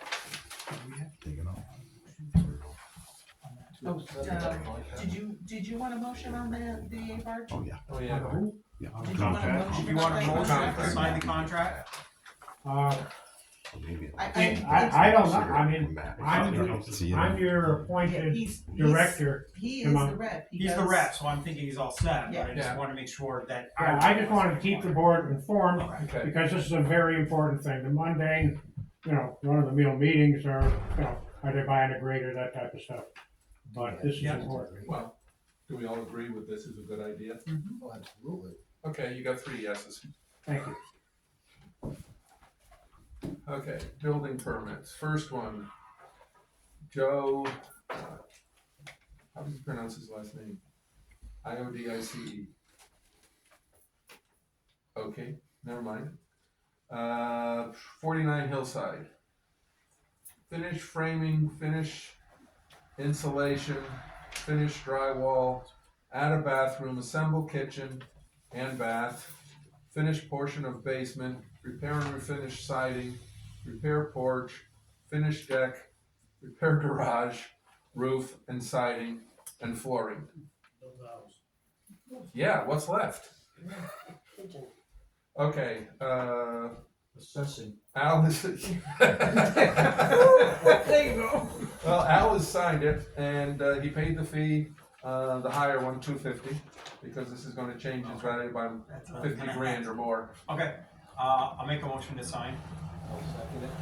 Okay, motions are made and seconded. All those in favor say aye. Aye. Opposed? Nobody.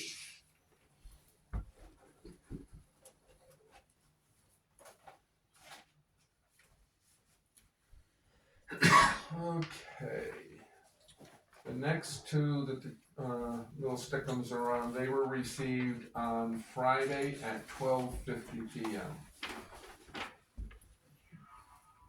We do them or not? No. Okay. This is for map and lot, map and lot number 104-058-00-00, 34 State Street. And, okay, what's being done is, okay, this looks like administrative cost, mobilization, OSHA compliant, fall protection setup, roof setup and protection. Let's see, what are we doing here? Rebuild and reline of main house. I'm guessing this is for the chimney and stuff like that. Yeah, chimneys. Okay, that's what they're doing. Fees been paid. So, Make the motion to accept. okay. Second. Motions are made and seconded to sign. All those in favor say aye. Aye. Opposed? Nobody.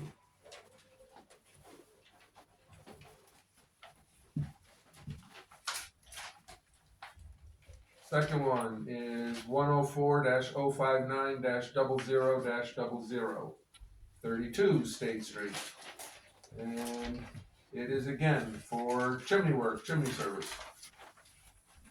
I'll make a motion to sign it. Okay, Second it. okay, motion's been made and seconded, and by the way, the fee has been paid and Al has signed it. All those in favor say aye. Aye. Opposed? Nobody.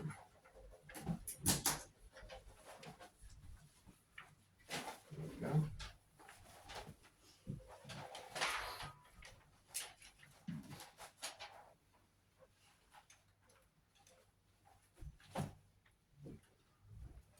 Okay, next one, non-resident transfer station permit, and it's a new one, and it's for Joe, who had the first building permit to build the house, 49 Hillside Avenue.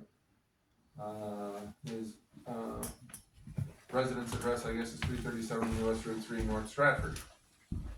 Okay, and fee's been paid, $15. Make a motion to accept. Second. Okay, motions are made and seconded. All those in favor say aye. Aye. Approved.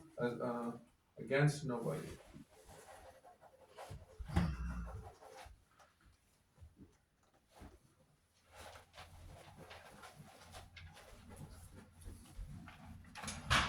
I'm on paperwork. Okay, public comment. Then you were first, would you hand up? Yep, I just wanna go back up to the abatement, you guys just signed an abatement for a town-owned piece of land Okay, that was issued a first issue tax bill. Yeah. It was taken for deed, correct? Okay, I think everything that was taken for deed got issued a first issue tax bill, so you need to look into that.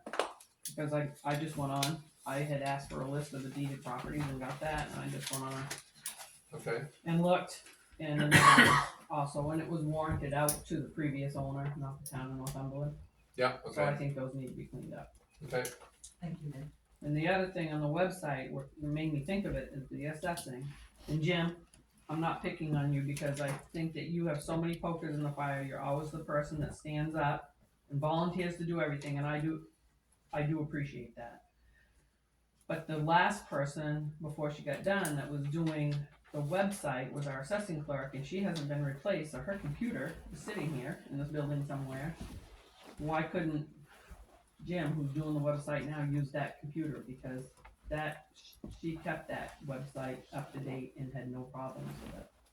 So that's just a suggestion. I don't know if that's anything you've ever looked into, but I haven't been to a meeting here for a while, and every meeting minute somebody's asking about when are you posting updates, always about the website. And I know that the answer ultimately is 4 or 5 months from now we'll have a new website, but what about now? You want to comment? They've done some different stuff to the website. The website has changed, so that makes it a lot more difficult than what it was. I'm just not used to the way that the website does it compared to what the new website's gonna do. It's kind of antiquated with a lot of its stuff. So that's where the trouble has been. But you didn't have a lot of the software on your home computer that you do on the website that Liz had on her computer. It's not so much software as programming. just the way the programs have changed. Like when you guys used to do it, you used to do a certain way. I'm working on getting the town to do it the same way, so that I can update stuff easier. Yeah, I never did the website, but I would frequently send Liz updates just to keep my tab up to date all the time. Yes. And that's Mostly where PDFs. And that's Or what I it was. send A her a lot word of and she would- PDFs have to be changed to JPEG now. I can't do PDFs to it as much as I used to be able to. Certain parts of it I can, but certain parts of it I can't. Certain parts has to be JPEG. It's the only way to allow it. Yeah. So I was using free software, but they changed one of them, so I had to go to a different one. So that's where it's been. Yeah, she had all that software to be able to convert on her computer. Yeah. But I'm trying not That's to just cost. a I'm just suggestion. trying not to cost the town more money. That's why I'm using what's available You to know, me. you get what you pay for. Sometimes we gotta spend to get good stuff, and Yeah, it's but- very important. I got a thing with that. A town employee's computer shouldn't be released to just anyone. They have sensitive stuff on that computer that, unfortunately, maybe you get into it. So you shouldn't be using that computer to begin with. Well, somebody's gonna use it eventually. It's just No, sitting here. mothball. It's done. It's over. Whose computer is it? That's a waste of Liz money. You Ball. can wipe it out. Is it hers or is it the Government- town's? Government wastes money all the time. It can be wiped. Yeah. If File can we just have- wipe it out. If we get an assessor, whether it be a vendor or not, the assessor would be using that Yeah. machine. Because the software for that person is on that machine. Right. Is it Liz's computer or the town's computer? It is the town's. Town's. It's the Town, town's but it was- computer that. Then Liz that's used to public use when information she in was that here. computer. Sure it is. So what's the Well, problem? Because she was also in the welfare department. But you have to have logins and passwords to get into that, which he wouldn't be able to do. Correct. And again, like you said, it can all be also wiped. And I'm totally, well, not totally, but quite computer illiterate. That's why you talk about websites. Hey, not me.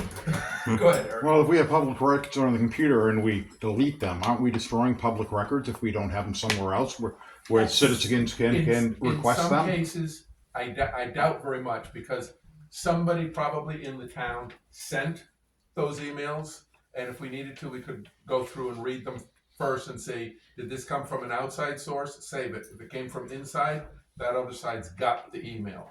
And Eric, where the question you just asked is why we have not wiped that computer yet, because there are town records on that machine. Right, so that they could be transferred to another device or Yes, it can. or hard copies made so the public can obtain those records when requested. Yes. Or even But just yes. put on a thumb drive. Back up the whole computer on an But external if a hard drive. selectman were to sit down and there's, assessing software and welfare software or whatever, you have to have a login and a password, which they don't have. So. Yeah. use the one that's available, right? The space that's available. That doesn't mean someone can't hack into it. I don't like that idea at all. Yeah, but somebody can hack Is the into selectman gonna hack into it, really? Yeah, which one of you is gonna do that? You have to go to work. Chris, go ahead. I'm really out of my realm. Okay. Between the three of them, who's gonna do it? Yeah. From what I heard, why can't she be hired to do this? I mean, if she is to do it. So, Am I under the assumption she that this has town left our owns employment, she resigned, she no longer works for us. That's what I just found When out. she resigned, Jim And I said he didn't know was that. familiar with the software, so Jim took over that, I the didn't know we duties were for that. landlords. We are. Yes, Jim. And they've Beagle, been not this goddamn one, careful what their tenants do. yes. They need to So sell Jim that Beagle place has because been we're not doing landlords. it for us. He's the one Say who's that, had to go through these because you're software right. changes, that he's referring Do you know which building it is? And with the difficulties of this is why the town is going with the new website, and then it's also I going to really spread think across multiple people. White so used to that live right on the more corner. It's the people next have one. access to be able to update the system, the website. Okay. Good. No, but, okay. She would've, You were next. she would've done Al. Well, has anybody asked her? it. No, but I talked to her, so. Al, go ahead. Changing hats, Okay. the Northumberland Energy Committee, will be passing out, or will, contacted Keith, the moderator of the voting place, and he will be passing out, pamphlets like this, or the election people will, about, excuse me, the public hearing we're holding on, November 12th at the meeting room at 6 o'clock, and it'll be a presentation put on. I'll bring it up. They've got him. Okay. 'Cause I wanna fucking I didn't know if you wanted to. I made Your three of memory's- them. your No, memory's not that great. No, and I'm not gonna read Very it. good selectman. It's just, this will be available Me? at the voting place, I to wanted to give answer people that an question update you about just the public hearing on the 12th. And, Andrew Hatch from CPCNH will be up there to, do the outline of the program and answer questions. So, again, I'm trying to get it out. The website is not functional, so I can't use that. So I contacted Keith, the moderator of the voting places, and, You want this on the website? you should have one in your email that's got the Yep. town header on it, that's a draft. Okay, yep. But, again, public hearings are notoriously being underattended. I think this will be a good thing. If it is passed at town meeting, the average consumer uses approximately 500 kilowatts hours per month. And at the current rate, subject to change, everything changes, but that would be a $9 per month savings on the electric portion, not the supply portion of your power bill, but the electric. And that's for an average user of 500 kilowatt hours per month. And the more you use, the more you spend, the more you save, right? That's it. So, anyway, I just wanted to bring it up in the meeting, and, you have any questions on it? Behind you, Al. Yeah. Go ahead, Jerry. I got 3 questions. One, How long has the town owned the apartment building on Old Village Road? oh, this happened to be me. Oh, I'm sorry. That's okay. No, Anybody got a question for Al? I thought he was done. I'm No, sorry. I am done, I thought you were gonna ask me a question. About the But energy. I don't know anything about the apartment building, so. Well, I apologize. I thought you were done with that presentation. Don't confuse me. I Don't thought you were done with confuse that. Okay, go ahead, Jerry. How long has the town owned that apartment building on Old Village Road? Since sometime in April. Sometime in April. Question number 2. Are you gonna let Reggie in the cellar? I just found out what I can get into. And number 3, why isn't it up for sale yet? So it is not up for sale yet because the town is looking into different ways to sell all of our tax deeded property, of which I have 2 people that are coming to. Well, you don't want to become a landlord, you'll be liable. Yes, you will be cited. So who's paying for the siding, re-siding? No, that's static. So that is work that we were not aware was being done until about. Well, that's nice of them. Yeah, cause they're still living there as far as I know, right? Is it gonna be sold? So since we own it, how come they're still living there? That's not that easy to do. Are we collecting rent money off them? Especially with winter coming on. Last But question, I said, they just collecting paid rent. $1,600 in taxes that didn't No. get They paid. don't pay anything to be there? Pardon? Do they pay anything to live there? So it was my understanding, and obviously I will fully admit I misunderstood this. It was my understanding that this was a vacant building, so, again, just as of last week is what I've learned, a lot of work is being done and it's not vacant and hasn't been vacant. So they have electricity How and come the heat? town doesn't Who know pays that? this? So are we collecting rent money I from would them? have no reason to know whether the building is The vacant. town or owns not. that building. Somebody in this town must know. We do now. We do now. From- And there from were April till special now? circumstances that went with this particular building. The Did they individual even last know I that the knew town still owns wanted to that? buy it. Hmm? The individual I thought still wanted to buy it. So they do know that the Can town I ask owns one it? question? Do they own the other property next to them? Yes, I do. Yes. So I'm confused. They were sent a letter, yes. Because before I retired, they were the last that I had to do with this. They were supposed to come in and sit down and meet with the selectmen and discuss their situation. And we didn't follow back up on that?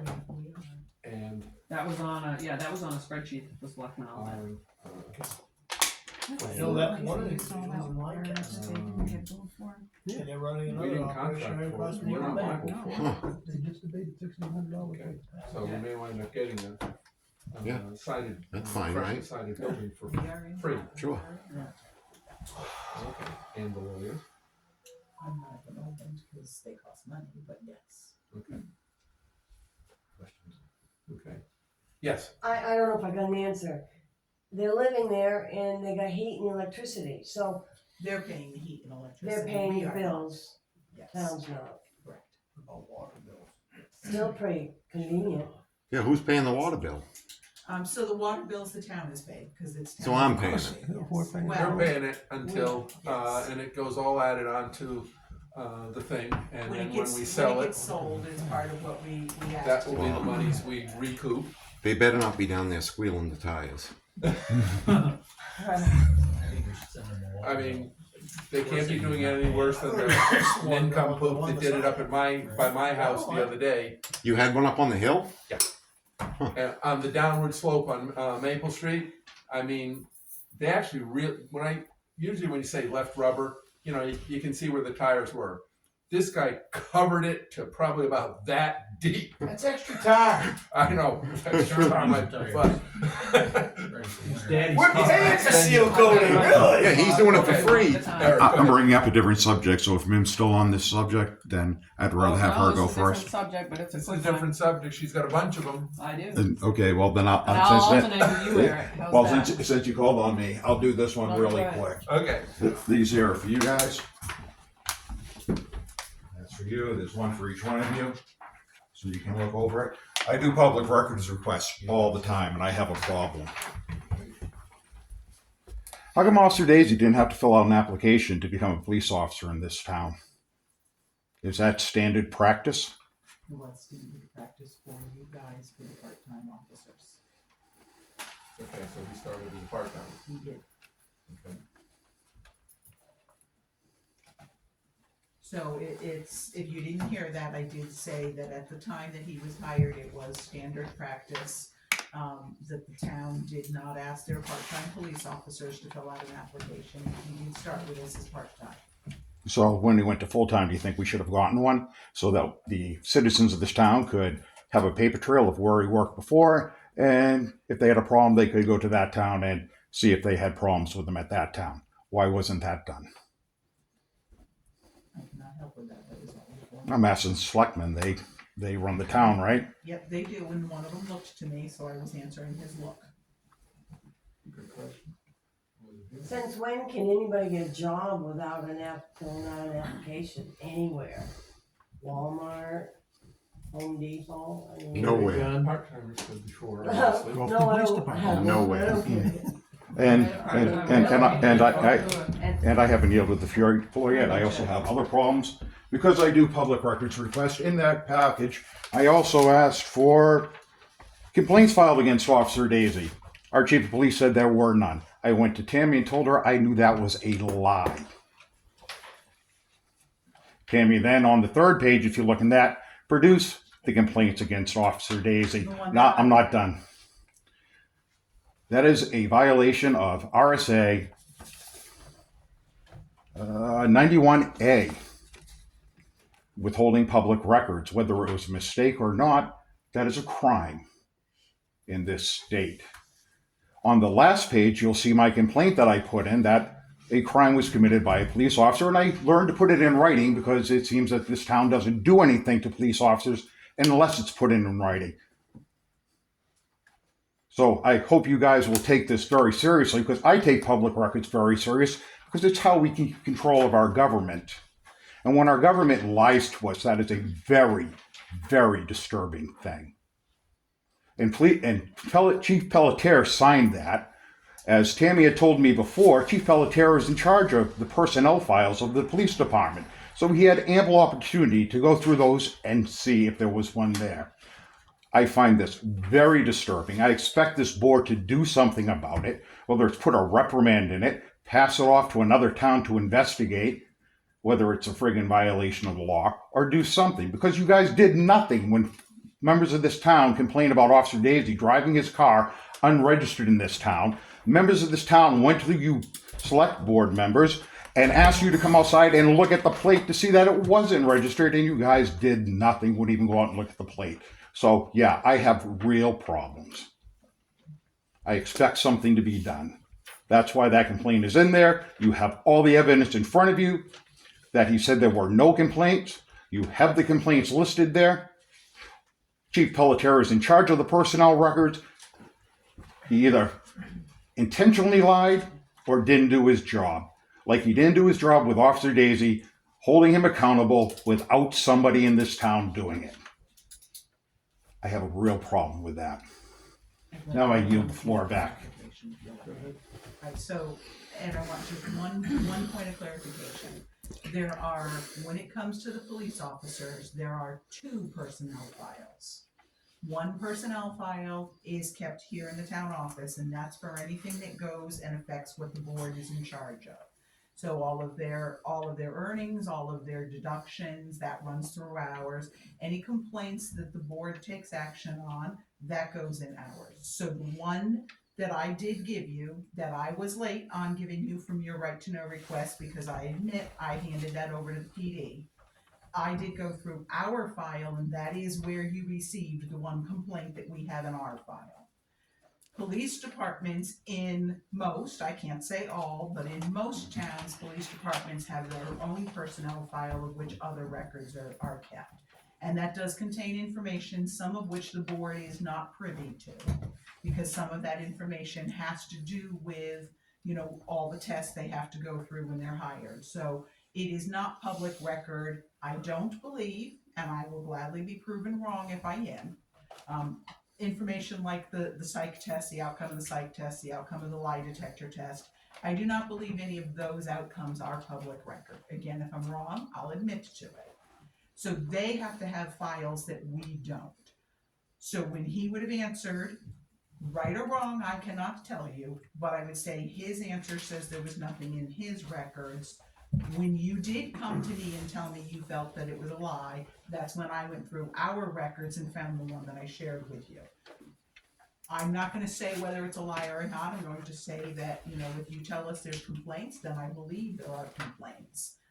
Whether or not they're in file, I can't answer to, but it's something I would hope the board, will have us look into. I find it very disturbing that he signed my request stating there was none. If I didn't know that was untrue, it's just okay to lie to the public? I feel like they swept it under the rug and covered for them the whole time. I attended several selectmen's meetings where the public complained and nothing was done. At that time, there was an investigation going on, and it wasn't available to the public. Is it now? From what I understand, Lieutenant Daisy was verbally reprimanded. Verbally reprimanded? Do I get verbally reprimanded? Because Actually, you shouldn't be answering it because you're on a. The employees of the town go through a process of reprimands. You didn't And get that verbally is opportunity. one. Yes, but it's against the law for a police officer to break the law, and the chief of police did nothing about it. It's also against department She verbally policy. reprimanded them and told them to register his vehicle, and she's not a cop. Does I just the- read your minutes from the last meeting, which you would ask the question, sorry.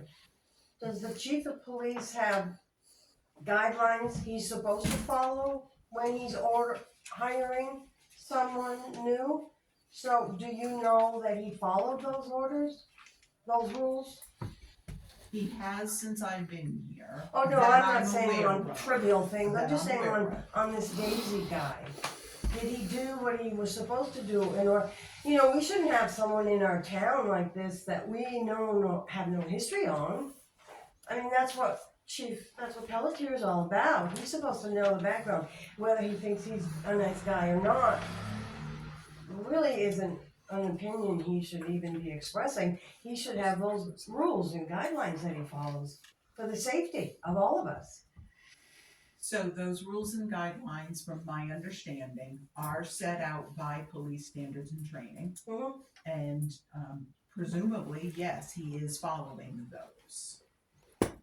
And I'm saying presumably because most, this one in particular was hired before I was. Both on the part-time and then the full-time, he was hired before I was. So I was not privy to that. I don't know when he's hired. October 21. I'm saying that with a question mark on it, but I believe that was the case. So would it be up to the board I members was. to have a discussion with Pelletier? I mean, is that? So the Board of Selectmen are the only ones that can do the final hiring. So yes, Chief Pelletier would have had to bring that information to the board for the board to make the final decision to hire. Presumably, he would at the time, and usually the way the chief has done it since I've been back on the board is when he comes in to talk to us about a particular individual that he would like to hire, and he presents all the information that he normally does for us. And like I said, the psych evals are not there. So you know the information that this gentleman's presenting tonight? No, because, well, one, I wasn't on the board then, but that was stuff what he's complaining about is stuff that was done here in town, not stuff that Bill might have done, Lieutenant Daisy might have done at his previous place of employment, which I think was Berlin. Directly. And where did he work before Berlin? Gorham. Okay, Berlin, Gorham. But it's not public record, right? It most Yeah, but certainly it's is. no public record. That We would don't we can't get a physical copy of that. It's just, he worked here, he worked there. Because in my request, I also requested our newest officer's information, which is Officer Kennison, and I got a copy of his. It's highly redacted, obviously. They're not going to give me his home address, his personal phone numbers and stuff like that. But it shows his previous employment and stuff like that. Why don't we, when he was hired full-time, why didn't we require that? Probably because he was already a town employee. And why don't we require it for part-time employees? Well, I can't answer that question. Well, On officers, I mean, I'm not 100%, I can't totally remember, but usually for part-time officers, they're employed by another town as an officer already. So then they've done all the work on their end. So it usually is just a seamless transition that they come in and be a part-time officer for us. And shouldn't we have Correctly. a public record of that at our town level? That Well, you guys are the selectmen, so I'm asking the question. I don't know. Why don't we start making a policy that any employee, part-time, full-time, no matter what, has to fill out an application? Yeah. You guys can make a motion right now to make that friggin' town policy. Why don't you do it? If not an application, at least a resume with that same information on it. Do we not do background checks on our police officers? That would have to be on it. They are done, yes. They are done. Yes. But not on Daisy? So then we should know where he worked before. Yeah. I'd make the motion to any employee. Wow. But what happened was Excuse me, could we stop the crosstalk so we can hear Jim Turney speaking and what he's proposing? I make a motion that any employee for any department, you have a full application from them. And that's all we can ask, and we've got application forms there so that they can fill them out. And again, I would say application or resume, provided that the similar information is on it. Fill out the application, they can attach a resume to it, that's the norm for everybody else. And everybody should do the same thing. If they've got no resume, that's fine, fill out an application. I would second it. Okay. Now that's a simple thing we just do. And it starts effective tomorrow morning, since we're not gonna hire anybody tonight. Okay? Go ahead, Jerry. Is there another department in this town you can get hired onto without an application? Not that I know of. But you can become a police officer without an application. Apparently in the... Who made that policy? Crossing guard. I never filled out an application. I never filled out an application, but then again, you work all for police police department. Yeah. Okay. And Jim made the motion. Did anybody second it? And did we Yes. get a vote on it? It's But already been Jerry seconded. asked the questions. That's all. So if there's no more questions, motion's been made and seconded. All those in favor say aye. Aye. Okay. If you quit and come back, Judy, you'll have to fill out an application the If I next time. quit, I'm not coming back. We're not even gonna go with the quit. Yeah, just Don't forget we even said discuss that. it. And please don't pass it on to your oven. And it was 2021. Oh, he's not gonna quit, he's gonna get run over and that's gonna be it. Resign. And then he Why goes is to he the gonna get town, I almost got hit again the other day. That's a bad area up there. They're telling people that for He years. had a substitute teacher come down and tell the police about it. I Crazy. mean, he didn't ask her to, she came down and did it Yeah. because she saw it. I've seen some awful stuff up there. Yep. Now, are we talking about somebody just driving down Route 3? Or It's somebody both. backing out or? It's the high school and the Driving elementary school. They down drive like Route 3 maniacs. on their cell phone, texting. Of Never course. even saw him, squealed, the tires just gone. Be better when there was a president. that's why I pushed for so long to have a crossing guard up there. Well, they should have a cop there so they can turn around and That's say, what I'm that's saying. illegal. But- Give them Okay, go ahead, man. I got plenty more, but we have an issue down in Northumberland with some rats. And I know that there's been a lot of complaints that come in, I've heard about them too. Yeah. So is the town doing anything, because that's a safety town- hazard for the neighborhood? The town is looking to see what the town can do.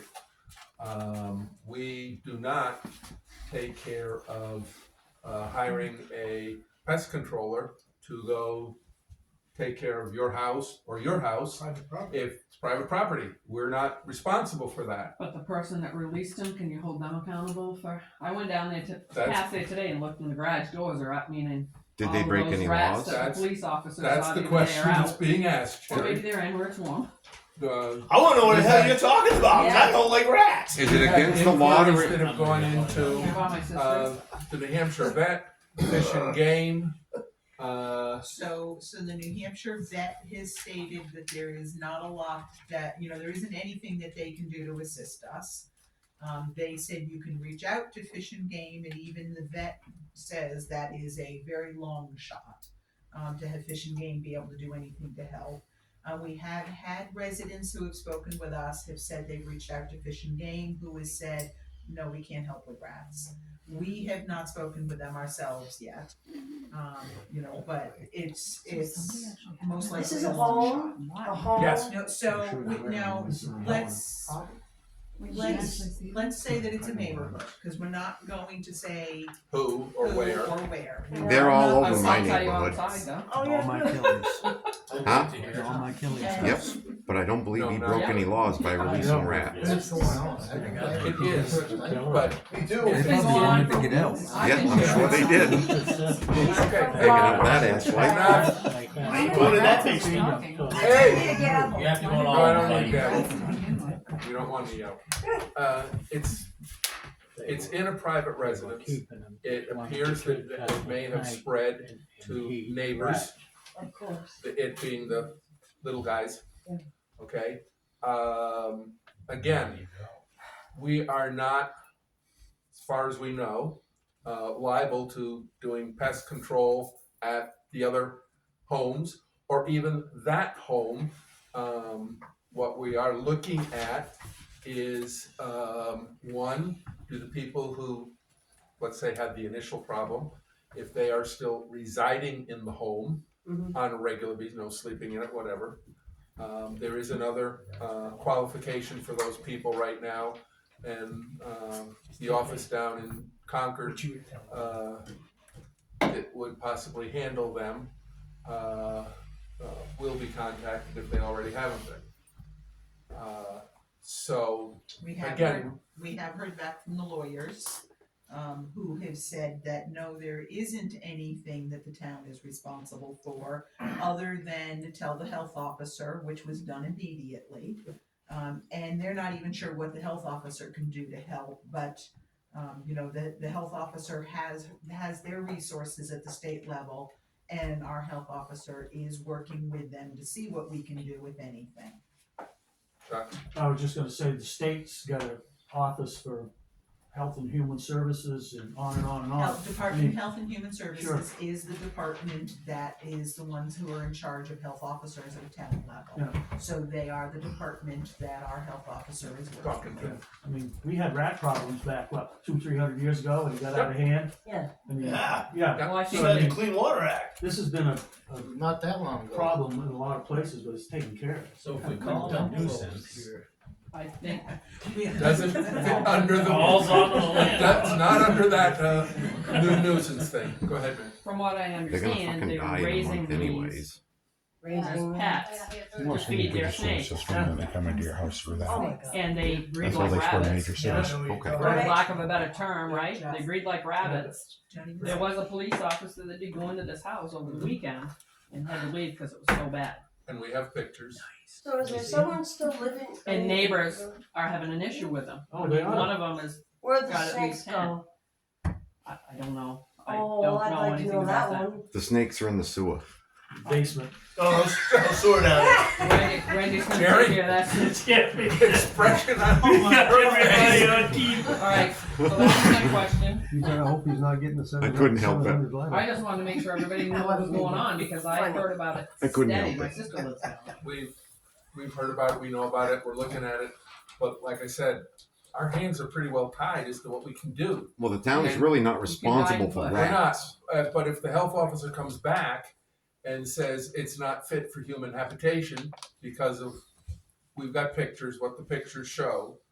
Okay, fine. If we take the individuals who own the house out of there, we're now on the hook for putting them up Right, yeah. someplace for Oh. however long. We're not on the hook to clean it or to fumigate it or kill them, but we're on the hook for wherever they go to spend the night. And I know that because we had to do it before when I was on the board. And even if you for do another do all that, individual. even if you do all that, the rats are still on the loose. Say again, Jerry? Even if you do go through all that, the rats are still on the loose. They Down know. in your So what park. have you done? They're down in You've your made park. somebody homeless. They're down in your Homeless, they park. live- I know they are. They're all over the Are they park. only domestic or My neighbor's are shooting they them. both? No. Bill. Let's put it this way. He's out there with a BB gun plucking them off. Most people think of them as the white ones you can buy Right. at the That's what they pet are. stores. No, they're not. I Because saw a video of them. and the picture we've got is not of a white rat. Really? This is of a jet black, very, very pudgy rat. There's one white But one he's- running around he's the a trailer white park. Okay, but I mean, stuff. But this is a black rat. It's not a. I don't think this was a pet. You ain't gonna get it. Jim does not like rats. Black and white are feeders. Tan are They weren't pets. They were food for the pets. Go ahead, man. Alright, final thing on my list Go for ahead. tonight is, the tax rate. When are we gonna get a tax rate? So I can't say when we're gonna get the tax rate. We are waiting on the auditors for the MS 535. I have reached out to them, to see how much longer they're gonna be on that. I have not heard back from them yet. But I have reached out to them. I wouldn't expect it to be much longer. And it was submitted when?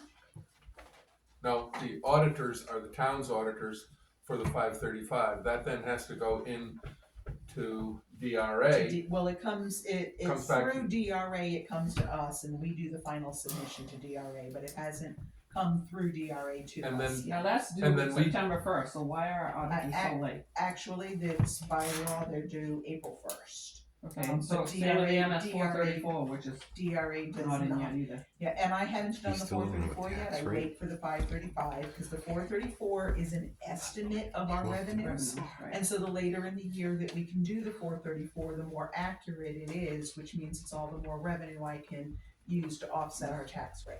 Because normally, Mhm. and I didn't speak to DRA today, but another resident did, talked to Bruce down at DRA. Normally, our tax rate is set in October. November 1st has been the very latest. It's been just the past couple of years, it's been late. Last year, the tax rate didn't get set until December 1st. Right, and cause that. Normally, our was tax due rate is set in October. We have bills out by Halloween. That was And always a goal. and as long as the assessors and everybody else go along and assist in that process, it happens. Yeah, They're assessors not. are done. The Everything, assessors everybody are else done, is done. but the auditors School's done, aren't. states are done. The auditors, right. So get on the phone, harass the shit out of them because Okay. this isn't fair to the tax collector I and know. everybody else waiting for them, the whole town, because we got bills to pay. He's first, Jerry. John. Go ahead, Jerry. If we don't have a tax rate, what are our tax bills based off? Last year? No, No, the tax it rate waits will until come. the tax We're not gonna get a tax bill until we get a tax rate. And Yeah. It's a process.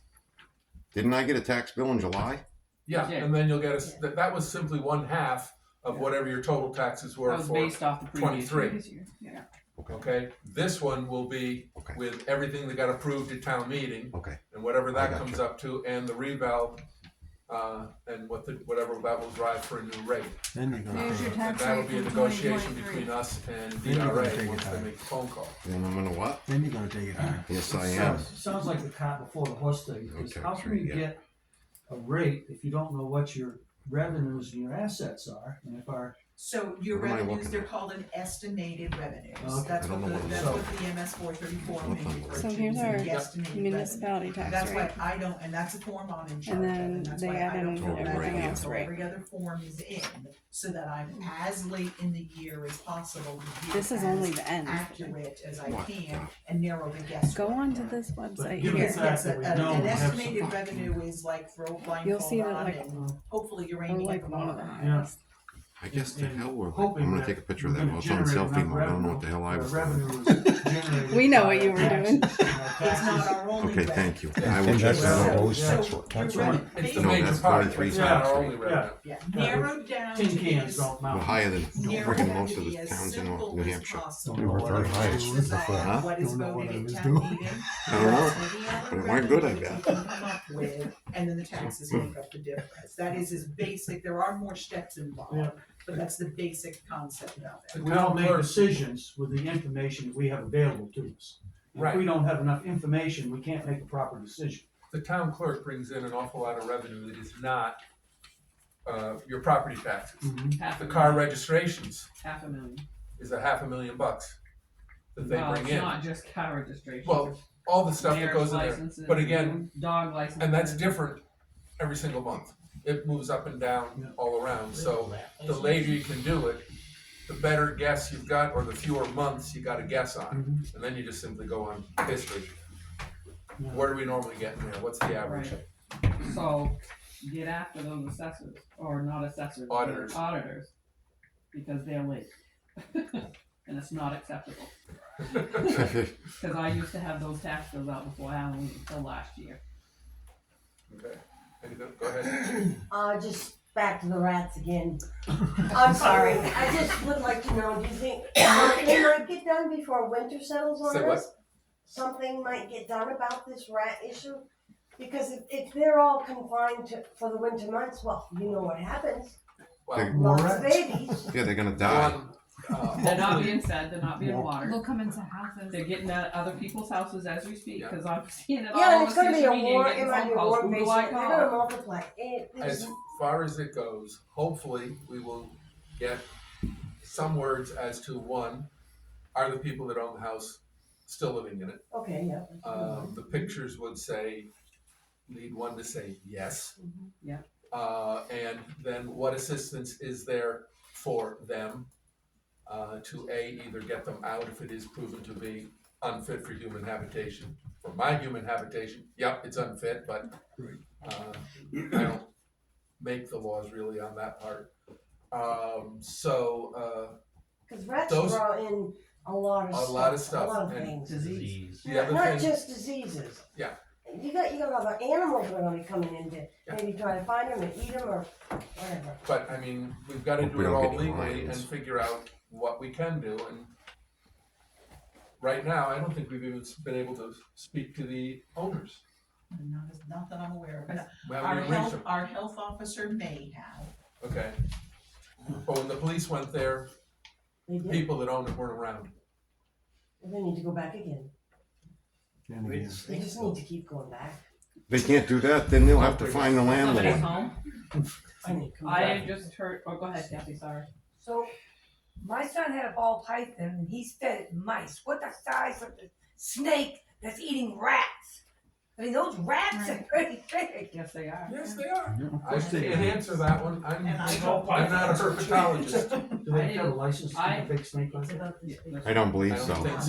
No, Nope. there's only certain I didn't- states you need license in the. Okay, men's up. That's all right. I didn't talk to the owners directly, but I saw the grandson on Halloween who had said that his grandparents who lived in this place, and it hasn't been habitable for a long time. I've delivered fruit baskets there for many years, and it hasn't been good for a long time. We're in the process of moving in. The son lives right up on Preble Street. And the grandson had moved in there. He's the one that had the rats. And he moved to Berlin. This is again from third hand. Mhm. And that was on Halloween. And that they let him go. Well, a lot of them didn't go anywhere because they either couldn't go or it's warm in here. I'm not going because it's cold. But there's been many in the neighborhood, and again, I know everybody that have had this issue. Yeah. And so my asking of you, I think you saying we can't do anything about it is just gonna upset people. I think if they think that you're giving guidance and hey, we wanna do something, we're looking into it, is the best thing you can do. We're looking into it, but at the moment, everything that comes back is, we can't do anything, we've got no authority to do anything, other than if we're told, yes, you can take them out of the house because it's unfit for human habitation, based on the critters and the other stuff that's in there. And then we're on the hook, because when they say, yes, you can take them out, but then the town is on the hook for wherever we put them up. We have to pay that bill. Just move them into the free apartment. Yeah, we got an apartment building right across the street. Yeah, And call your local rubbish crew. I don't think anybody's been in that. I don't think anybody's been in that one. You know what it's like inside. They'll give you a I know I reasonable haven't. rate. And that's not gonna solve the rat problem. No, it's not. Which is down, those rats are in where Jerry is living. Well, they're not gonna be there much longer if my neighbor has his way. Yeah, I know. Oh, I know. I hear a lot of it. Yep. So, Maybe you should just start issuing free rat licenses. I think that they should be held liable for something.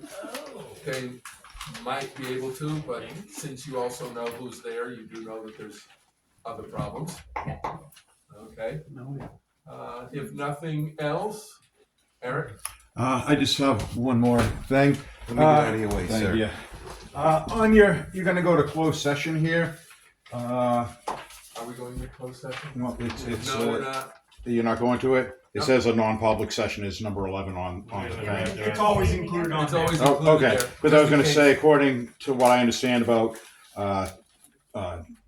private sessions, is that you have to put down what the private session's about, whether it's a personnel matter or something like that. I just wanted to bring that up because it is on the agenda and I just wanted to The clarify heading that. is there, and if there's usually anything under there, it's said personnel matter, employee, or residential matter, and just, it goes in that way, but there's nothing there. That's why I asked her, do we have anything? And she goes, nope. Okay, well, I just wanted to make sure because it is on the agenda for Yep. tonight and that I just wanted to make sure that the town understood that they need to put down that. If nothing else on public comments, we've got announcements. Elections are tomorrow, November 5th, 2024, from 8 to 7. If 8 you to haven't, 7. go vote. The town office will be closed November 11th, 2024, in observance of Veterans Day. Next board meeting is Monday, November 18th, 2024, 6 p.m. over at the meeting room, regular place. And let's add one more announcement, which is the Energy Committee public hearing will be November 12th at 6 p.m. at the meeting room. Okay. And if there's nothing else, Motion I want to know how to get in this free apartment. to adjourn.